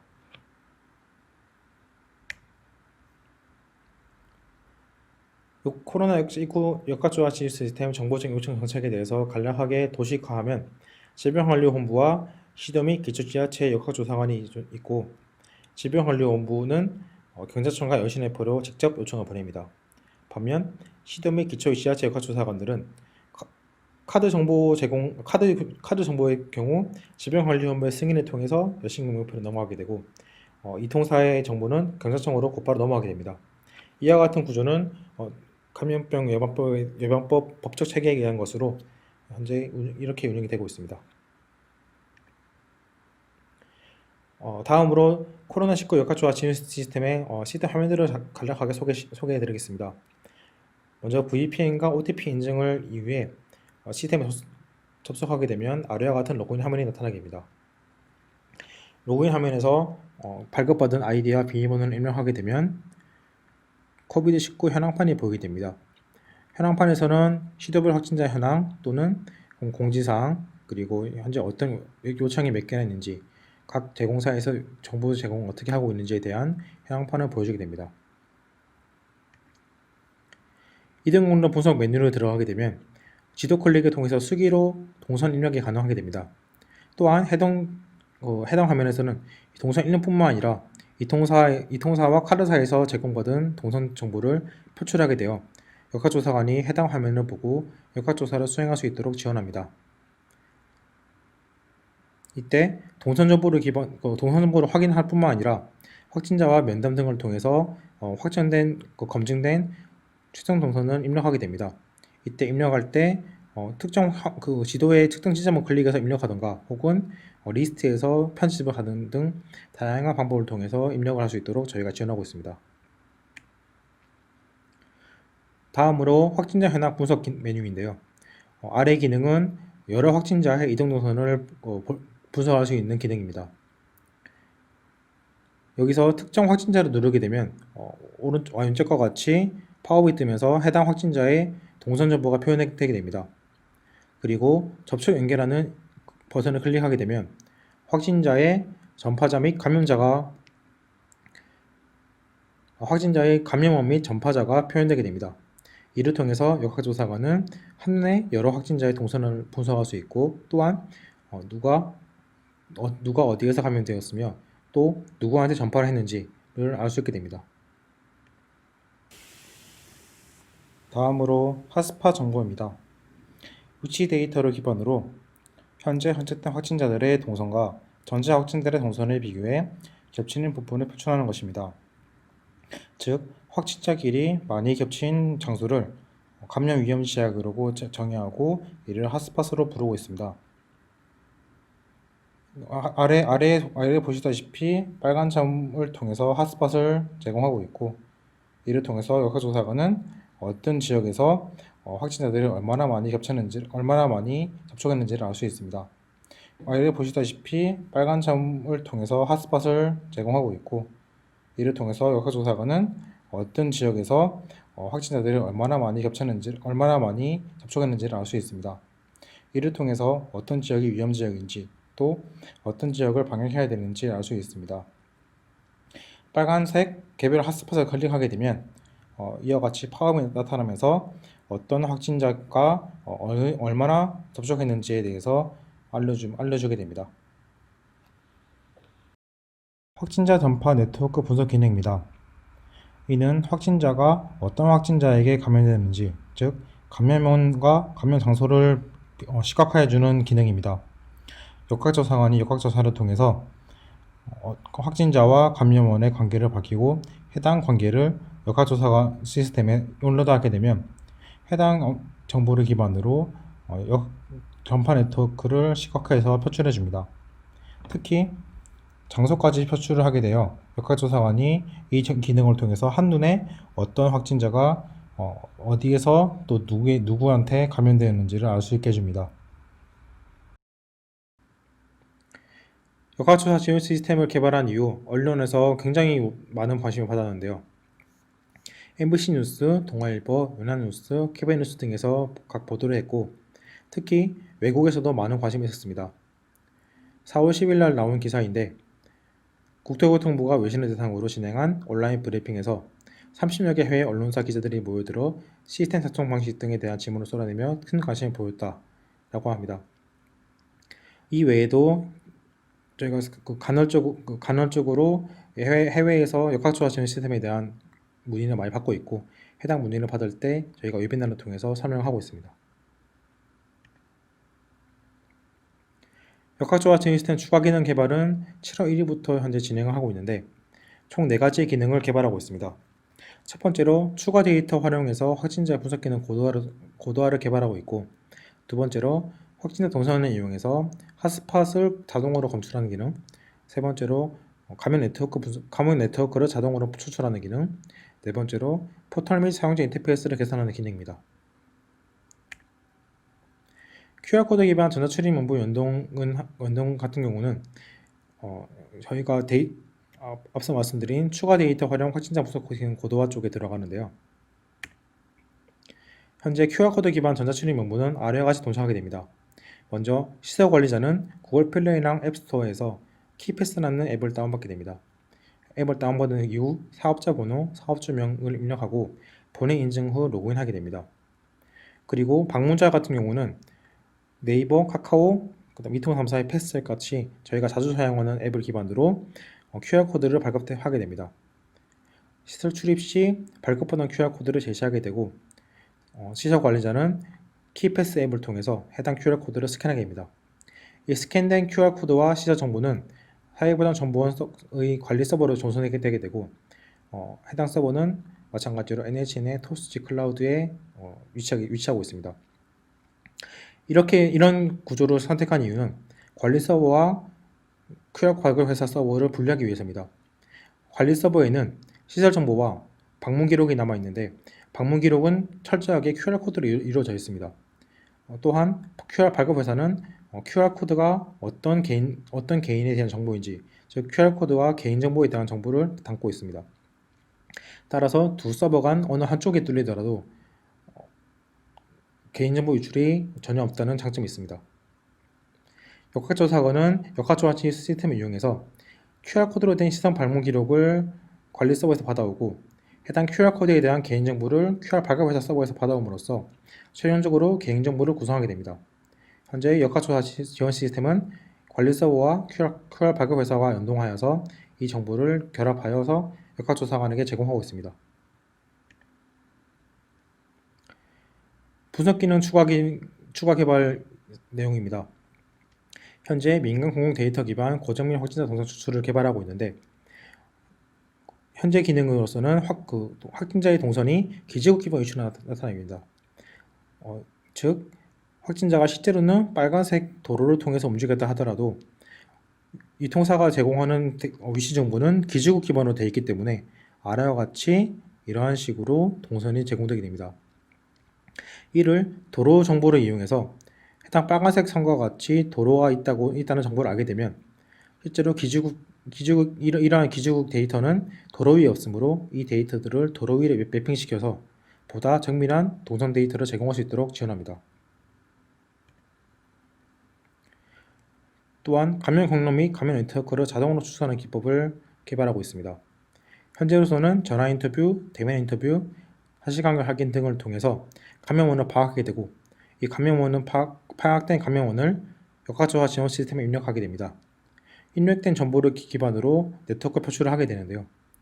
현재로서는 동선을 기반으로 이 감염 경로를 자동으로 추출하는 기능을 개발하고 있습니다. 즉 빨간색과 파란색 확진자가 동선에 이렇게 겹쳤다고 하면 이 둘 간에는 어떤 감염자의 관계가 있으므로 확진자 동선을 기반으로 이러한 네트워크를 자동으로 추출해주는 기능을 개발하고 있습니다. 마지막으로 확진자 동선 기반으로 핫스팟 기능을 추출한 고정밀 핫스팟 추출을 수행하고 있습니다. 현재로서는 확진자 위치 정보에서 경로를 추출하고 체류 시간을 기반으로 필터링을 한 다음에 확진자 동선 기반으로 단순 교차점을 표출합니다. 즉 교차점의 개수에 따라 클러스터링 그런 것 없이 로우 데이터를 전부 표출하게 됩니다. 이는 대량의 핫스팟을 분석해야 되고 클러스터링이 되지 않아 직관적인 분석이 힘들 뿐더러 가중치 등 추가 정보가 없어 일일이 확인을 해야 한다는 단점이 있습니다. 이를 개선하기 위해서 도착 빈도 또는 시간에 따른 가중치 및 교차점 분포를 기반으로 다이나믹 클러스터링을 수행하여서 아래와 같이 직관적으로 정보를 표현할 수 있도록 하는 기능을 개발하고 있습니다. 이는 정제된 개수의 핫스팟 분석, 그리고 클러스터링 결과 기반 분석, 가중치 등을 기반으로 우선순위 설정 가능 등 역학조사관이 보다 손쉽고 빠르게 또한 정확하게 분석을 할 수 있다는 장점이 있습니다. 마지막으로 결론입니다. 저희가 만든 역학조사 지원 시스템은 시티 데이터 허브 플랫폼을 기반으로 헬스 분야에 적용한 하나의 서비스입니다. 실제로 스마트시티의 시티 데이터 허브 플랫폼은 이러한 위와 같은 많은 서비스들을 제공할 수 있는 가능성을 품고 있습니다. 따라서 저희는 코로나 역학 조사 시스템과 같이 사용자에게 유용한 서비스를 발굴하고 또 연구하기 위해 지속해서 노력할 예정입니다. 마지막으로 역학 조사 시스템의 영상을 보시면서 마무리하겠습니다. 감사합니다.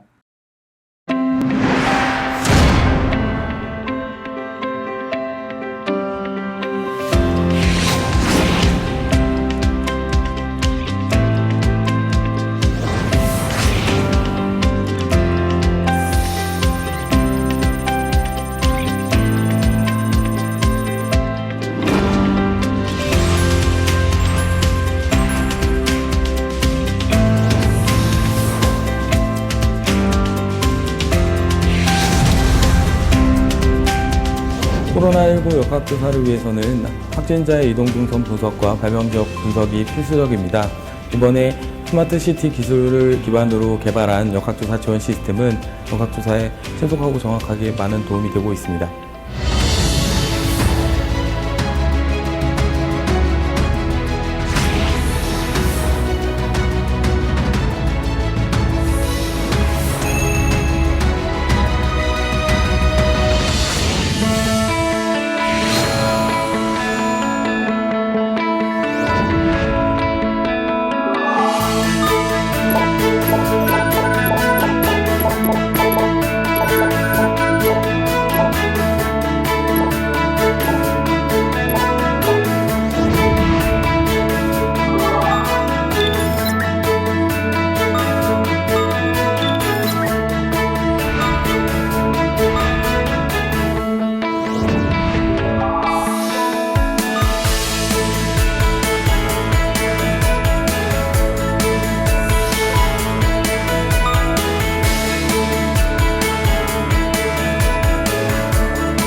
안녕하세요.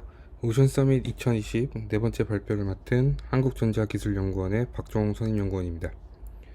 제가 발표드릴 내용은 공공임무용 무이동체 임무운용 소프트웨어 기술입니다. 작년 오션 서밋에서도 제가 발표를 했었는데 그때 내용은 현재 저희 연구팀에서 개발하고 있는 IoT 플랫폼을 활용한 무이동체 관련 기술들이었습니다.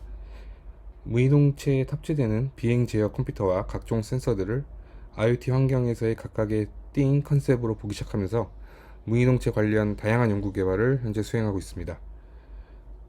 무이동체에 탑재되는 비행 제어 컴퓨터들과 그 다음에 각종 센서들 같이 이러한 사물의 개념에서 발생하는 데이터를 처리할 수 있는 통신 장비가 탑재된 임무 컴퓨터의 개발과 무이동체의 각종 데이터를 관리하는 IoT 플랫폼 기술, 또한 임무 컴퓨터와 IoT 플랫폼을 연결하는 소프트웨어 기술 개발 등에 대해서 소개를 한 발표였습니다.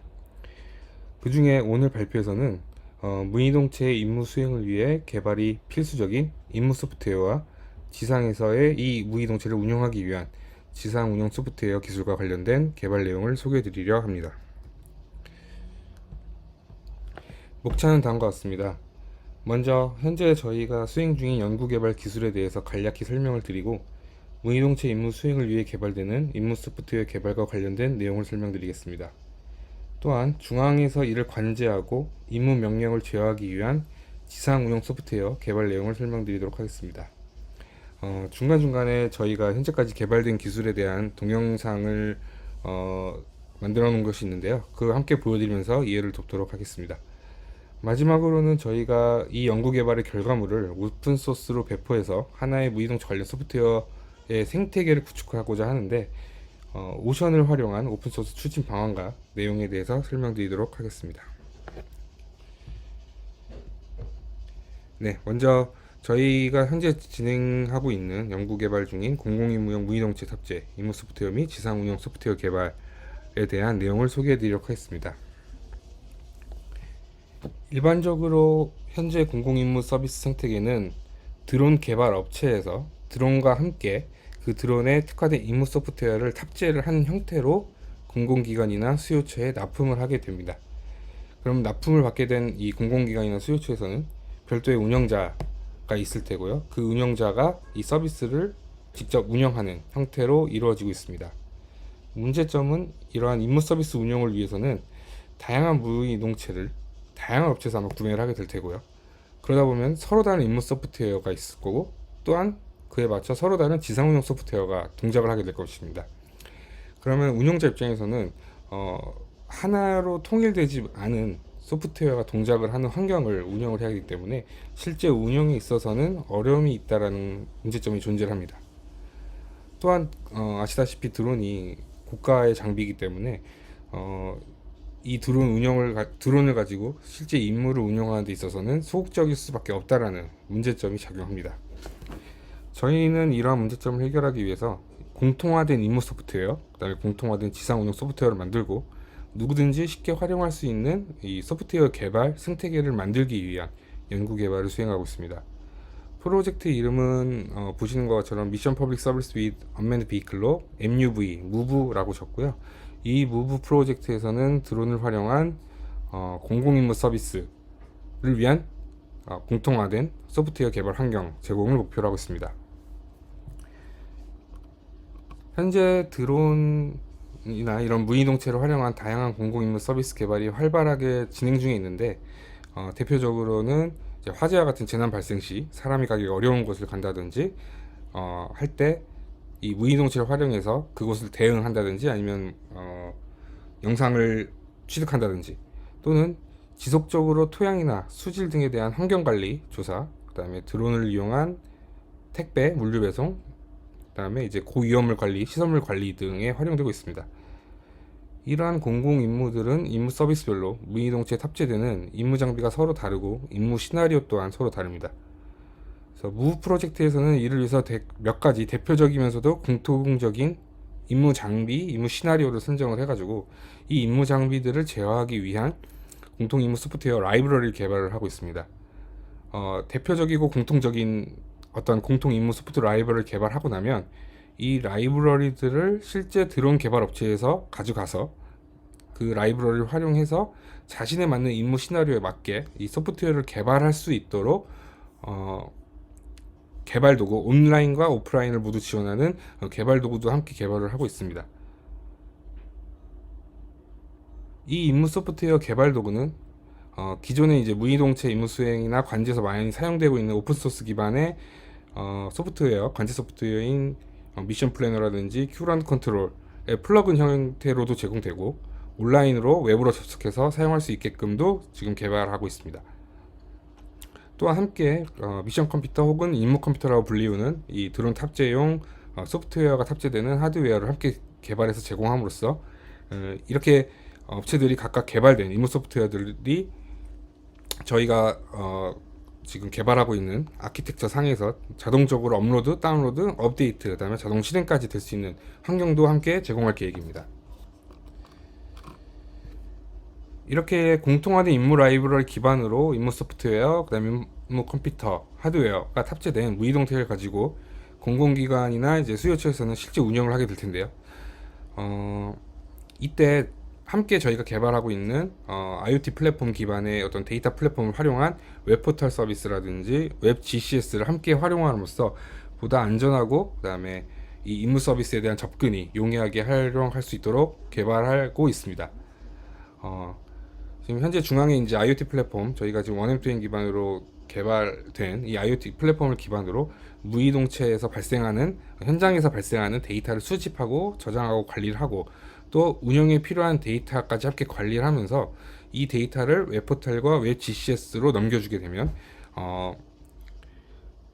이 데이터를 기반으로 웹포털과 웹 GCS는 이제 시각적으로 데이터를 확인할 수 있고 실제 비행 계획이라든지 임무 계획을 세울 수 있도록 하는 것이 이 소프트웨어 개발의 목적입니다.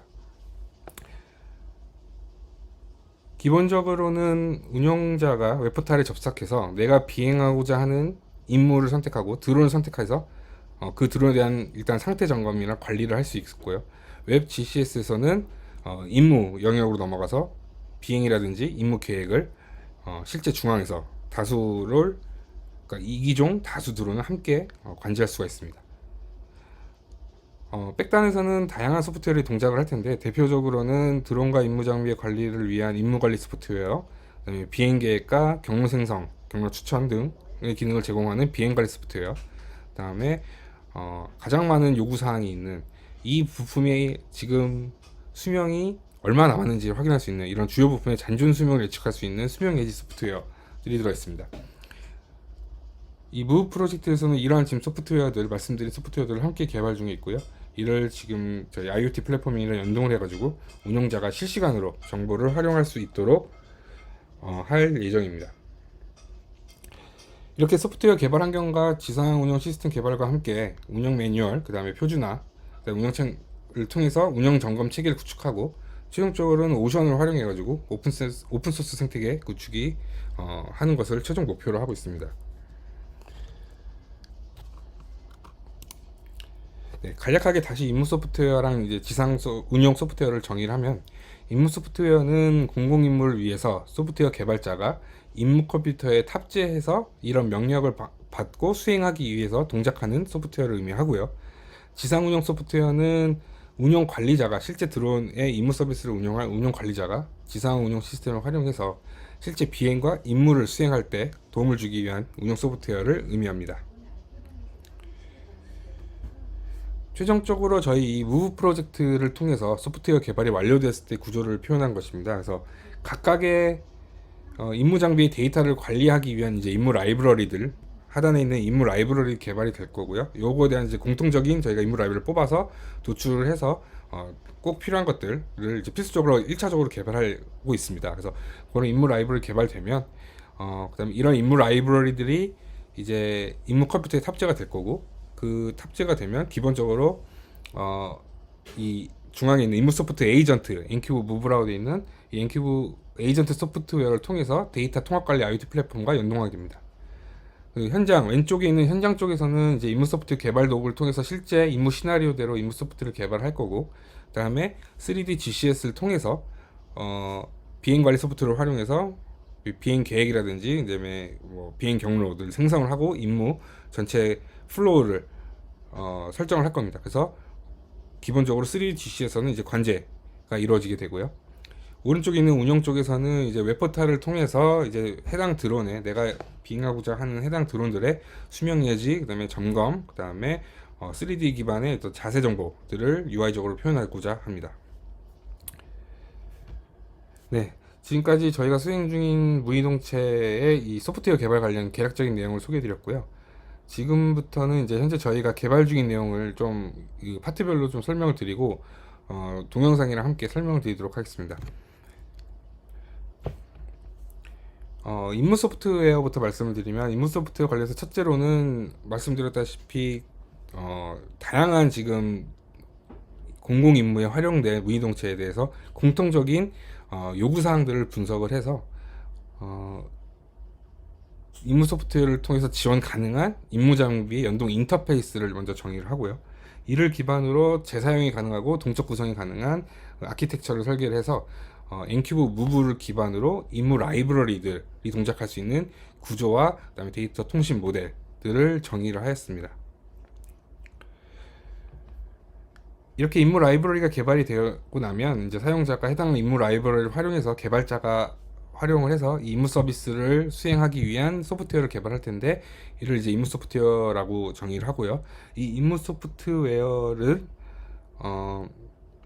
만들기 위해서는 이제 저희가 개발 도구, 임무 소프트웨어 개발 도구도 함께 개발하고 있습니다. 기본적으로 저희가 앞서 이제 그 요구사항 기반으로 도출된 다양한 임무 라이브러리가 개발되었다는 가정하에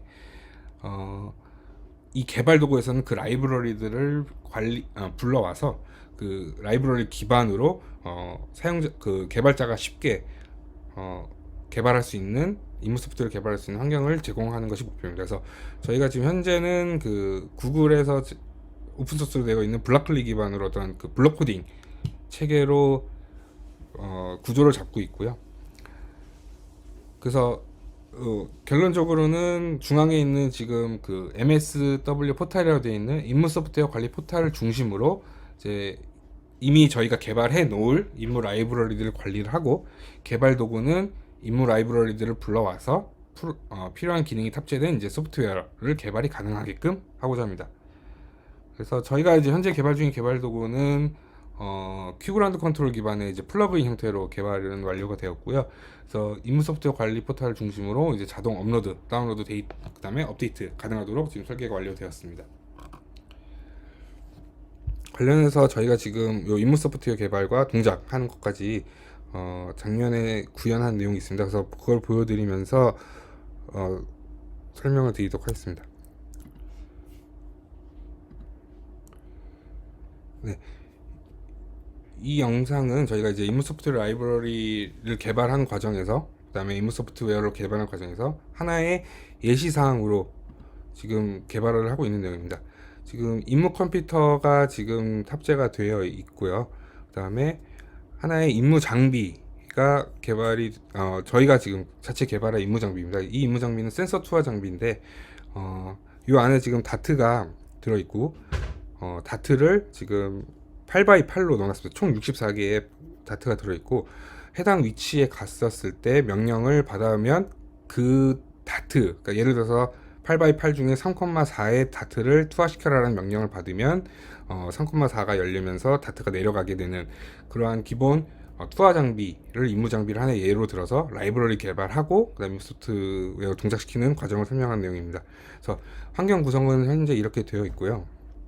네, 기본적으로 엔큐브 무브가 이제 임무 컴퓨터 탑재되는 저희가 개발할 임무 소프트웨어를 동작시키면서 IoT 플랫폼과 연동을 하는 코어 소프트웨어입니다. 그래서 이 엔큐브 무브가 지금 현재 기터브에 올라가 있고요. 그래서 먼저 임무 컴퓨터에다가 엔큐브 무브를 설치를 해 놓습니다. 그 후에 이제 임무 소프트웨어 개발 도구로 들어가서 임무 라이브러리 불러와서 임무 소프트를 개발하는 과정이 나옵니다. 그래서 네, 보시는 것처럼 구글의 블락클리를 저희가 큐그라운드 컨트롤의 플러그인 형태로 집어넣어 놨고요. 그래서 기본적으로 라이브러리를 활용하기 위한 기본 제공되는 라이브러리들이 블락 형태로 제공이 됩니다. 그래서 이제 실제 저희가 개발된 라이브러리들을 활용하기 위해서 이제 임무 라이브러리에 필요한 정보들을 입력하는 디스크립션을 넣고, 그다음에 저장되어 있는 임무 라이브러리를 불러옵니다. 그래서 해당 임무 라이브러리가 블락 형태로 저장되어 있고 임무 라이브러리에 인풋에 넣어주고 하면 임무 소프트웨어 개발이 완료가 됩니다. 이 상태에서 업로드를 해주면 해당 기터브 주소로 자동으로 업로드가 될 거고요. 아까 말씀드렸던 엔큐브 무브가 동작이 되면 그 명세를 읽고 나서 해당 지금 방금 개발된 그 미션 소프트웨어를 자동으로 다운로드 받게 됩니다. 그래서 그 과정 중에 이제 필요한 리소스들을 자동으로 생성까지 해주고,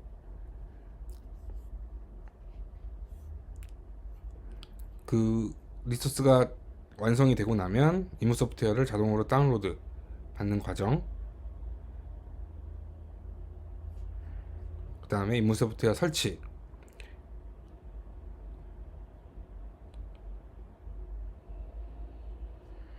그 다음에 설치가 완료되면 네, 자동 실행까지 아까 그 엔큐브 무브를 동작시킴으로써 이 일련의 과정이 한 번에 일어나게 되는 거고요. 그래서 이제 임무 라이브러리가 잘 동작하는지 확인하기 위해서 아까 말씀드렸다시피 이제 명령을 하나 주는 거죠. 3,5의 다트를 열어라라는 명령이고요. 그래서 보시면 3,5를 내리면 이제 내부 통신을 통해서 3,5가 되고 하나가 떨어지는 장면. 그 다음에 뭐 또 한 번 저희가 여기서 보여드리는데 그 다음 거 뭐 2,4를 명령을 내리면 그 다음 거 이제 받아서 명령을 수행하는 일련의 과정들 지금 구현이 완료된 상태입니다. 방금 보신 것 같이 방금 라이브러리 예시로 보였던 동영상의 라이브러리는 투하 명령을 수행하는 라이브러리였습니다. 그래서 그 라이브러리가 업로드가 되어 있는 상태에서 개발 도구를 활용해서 하나의 임무 소프트웨어를 만들고, 그 다음에 엔큐브 무브가 동작을 하면 알아서 그 임무 소프트웨어를 다운로드 받으면서 자동 실행까지 하는 프레임워크를 보여드렸습니다. 네, 다음은 지상운영 소프트웨어 관련 내용입니다. 지상운영 소프트웨어는 기본적으로 이제 데이터 통합 관리 플랫폼, 앞에서 이제 IoT 플랫폼을 표현했었는데요. 저희가 이제 모비우스 무브라고 불리는 데이터 통합 관리 플랫폼 기반으로 이루어지고, 여기에 저장되어 있는 데이터, 그다음에 여기서 관리되는 데이터를 가지고 운영 시스템 웹포탈과 웹 GCS가 구성이 됩니다. 운영 시스템 웹포탈은 이제 운영자가 로그인해서 기체를 선택하게 되면 그 기체에 대해서 점검을 하고 주요 부품의 잔존 수명을 해서 예측 결과를 보여주고, 그 다음에 만약에 그 점검과 그 다음에 수명 예지에서 문제가 발생했을 때 주요 부품의 잔존 수명의 예측 결과를 보여주면서 이상 발생 시에 대응할 수 있도록 기능을 제공합니다. 기체 점검이 완료가 되고 나면 비행 화면으로 넘어가게 되고 3D 기반의 자세 정보에 대한 디스플레이랑 그 다음에 이제 3D 기반 GCS로 연동하게 됩니다. 그래서 그 GCS에 들어가서 비행 계획을 짤 수 있는 기능을 제공하고 있습니다. 비행 관리 소프트웨어는 비행 계획 수립과 그 다음에 비행 경로 생성, 그 다음에 내가 짠 비행 경로가 문제가 없는지를 파악을 해주고, 그 다음에 관련된 이제 추천 기능, 그러니까 경로가 이 경로보다는 이 경로가 더 좋다라는 등의 이제 추천 기능 등을 제공할 예정입니다. 네, 요건 이제 말씀드렸던 각각의 이제 지상운용 소프트 시스템에서 돌아가는 소프트웨어에 대한 설명이고요. 내용은 한번 확인해 보시면 될 것 같습니다. 네, 그래서 몇 가지 저희가 지금 개발이 진행 중에 있는데 몇 가지 개발 완료된 영상들을 함께 또 보여드리도록 하겠습니다. 네, 먼저 웹 GCS입니다. 저희가 이제 3D 기반으로 GCS를 만들고 있는데요. 보시는 것처럼 맵을 이제 3D로 볼 수 있게끔 소프트웨어를 개발하고 있습니다. 그래서 마우스를 갖다 대면 지형의 위도, 경도, 그 다음에 해발고도 값을 표시를 해주고 있고요. 그 다음에 무인기 관리를 기능 제공하고 있습니다.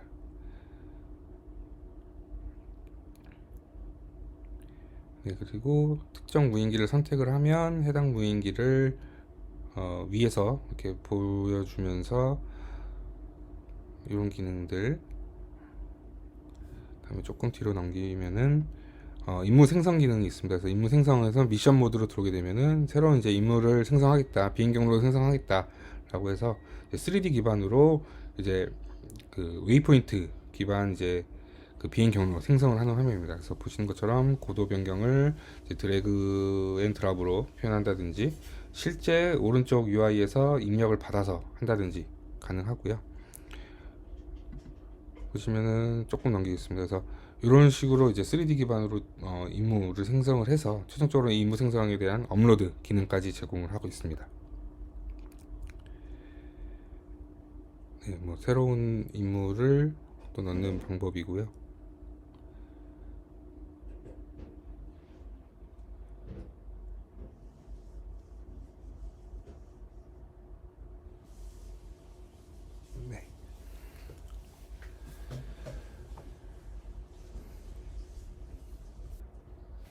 네, 다음은 비행관리 소프트웨어입니다. 그래서 비행관리 소프트웨어 같은 경우는 저희가 지형 정보가 있을 때 그 지형에서 회피해야 되는 부분들에 대한 것을 이제 지오패스 기능으로 넣어놓고요. 그래서 그 좌표를 기반으로 지오패스 설정을 해줍니다. 그래서 위협은 어느 정도고 위험 반경은 어느 정도인지에 대한 값들을 저희가 다 넣어주게 되면 다음과 같이 이제 회피해야 되는 경로들이 구역들이 나오게 되고요. 그러면 이제 최적 비행 경로를 눌렀을 때 이제 출발지와 도착 지점을 입력을 받으면 이제 최적 경로를 생성을 해주는 소프트웨어입니다. 네, 보시는 것처럼 이런 식으로 이제 이렇게 경로를 이제 그 추천을 해주고요. 그다음에 지금 현재 개발 중인 내용은 사용자 직접 이제 경로를 입력했을 때 이게 문제가 되는지 안 되는지를 파악을 해준 것과, 그다음에 다양한 인풋을 받아서 예를 들어서 기상, 그 다음에 지형, 그 다음에 배터리 정보 등을 받아서 비행을 할 수 있는 최적 경로를 설정해주는 것도 함께 지금 현재 개발 중에 있습니다. 네, 최종적으로는 저희의 모든 이러한 소프트웨어는 뒤에서 돌고 있을 거고요. 운영자가 직접 접속을 해서 활용할 것은 이제 이 웹포탈이라는 저희의 소프트웨어 시스템입니다. 현재 지금 계속 업데이트를 하고 있는데요. 그래서 보시는 것과 같이 웹포탈에 이제 실제 운영자가 들어오게 되면 사용자는 이제 보시는 것과 같이 내가 가진 드론이 사전에 입력이 되어 있으면 이제 3D 기반으로 이렇게 입력을 받게 됩니다. 그래서 내가 보유하고 있는 전체 드론은 뭐고, 현재 그 중에 사용 가능한 드론, 그 다음에 비행 중인 드론, 그 다음에 점검 중인 드론에 대해서 데이터 관리를 하고요. 이제 화면을 넘겨가면서 지금 현재 3D로 모델링된 드론들을 이제 표현을 해주고 있습니다.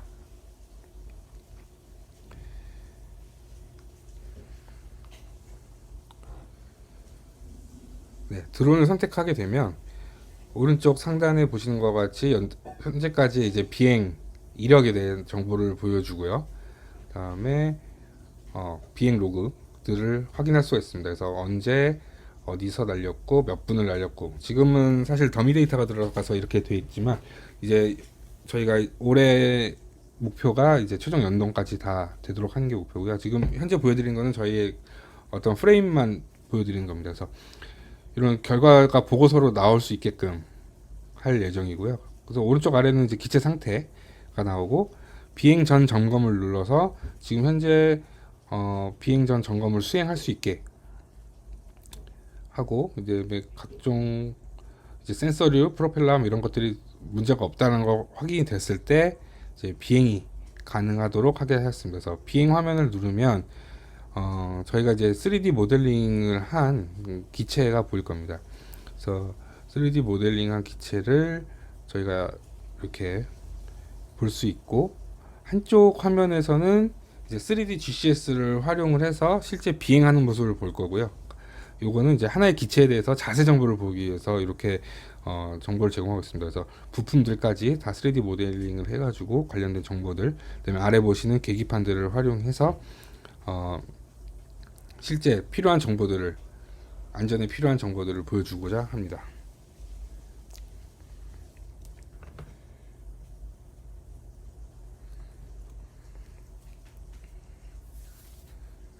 네, 비행이 완료되면 비행 전과 마찬가지로 비행 후 점검을 하게 돼 있고요. 그래서 비행 후 점검 항목들 지금 도출할 중에 있는데, 그 점검 항목들에 대해서 점검을 자동으로 버튼으로 할 수 있게끔 할 예정입니다.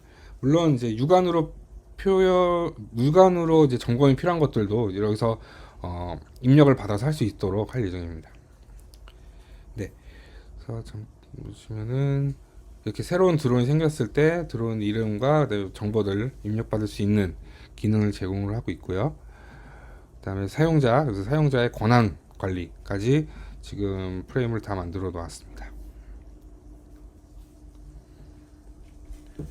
네, 그래서 최종적으로는 운영자는 다음과 같이 이제 운영 화면을 띄워놓고 실제 운영 임무 수행을 할 것입니다. 그래서 왼쪽에는 다수의 드론을 하나 화면에서 볼 수 있게 3D 지도상에서 볼 수 있는 이제 3D GCS가 있을 거고요.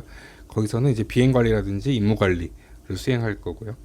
오른쪽 화면에서는 웹포탈을 틀어놓고 이 기체의 수명 예지라든지 그다음 점검 내용, 그 다음에 아까 보였던 3D 기반의 자세 정보들을 함께 보면서 문제가 있는지 없는지를 파악하면서 실제 운영할 때 안전하게 운영할 수 있는 그런 환경을 제공할 예정입니다. 네, 마지막으로 저희가 지금 개발하고 있는 소프트웨어들의 이런 오픈소스 추진화와 관련 내용을 말씀드리고 마치도록 하겠습니다.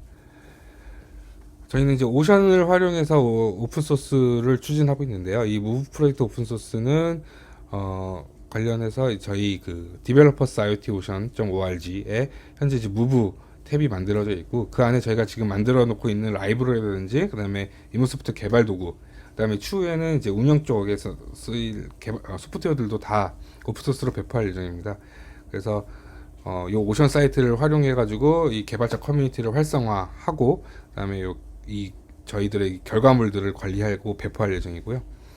배포 후에는 이제 아마 실제 사용을 하면서 개발 이슈라든지 버그 픽스 요 문제가 있을 거라서 그거에 대한 관리도 지속적으로 해나가고, 그다음에 그 피드백을 반영을 해서 지속적인 이제 업데이트를 할 예정입니다. 그다음에 Q&A 사이트라든지 뭐 오프라인 기술 지원 상담 등을 통해서 온라인, 오프라인으로도 다 활용할 수 있게 도와드릴 수 있는 환경을 구축해 놓을 예정입니다. 실제 지금까지 된 거는 해당 사이트에 올라가 있으니까 한번 확인해 줘도 좋을 것 같습니다.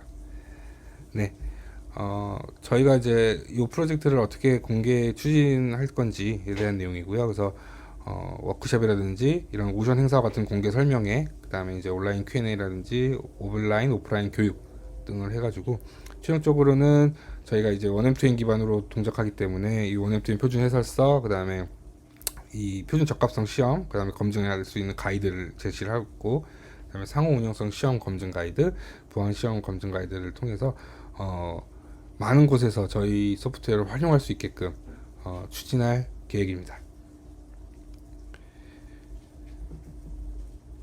네, 지금까지 저희가 연구개발 중인 무인동체 관련 소프트웨어에 대한 소개를 드렸고요. 그래서 요 오션을 통해서 많은 저희가 오션을 통해서 많이 이제 배포하고 또 홍보를 할 계획인데, 많은 분들이 들어오셔서 직접 사용하고 피드백을 좀 주셨으면 좋겠습니다. 네, 지금까지 이것으로 발표를 마치겠습니다. 감사합니다.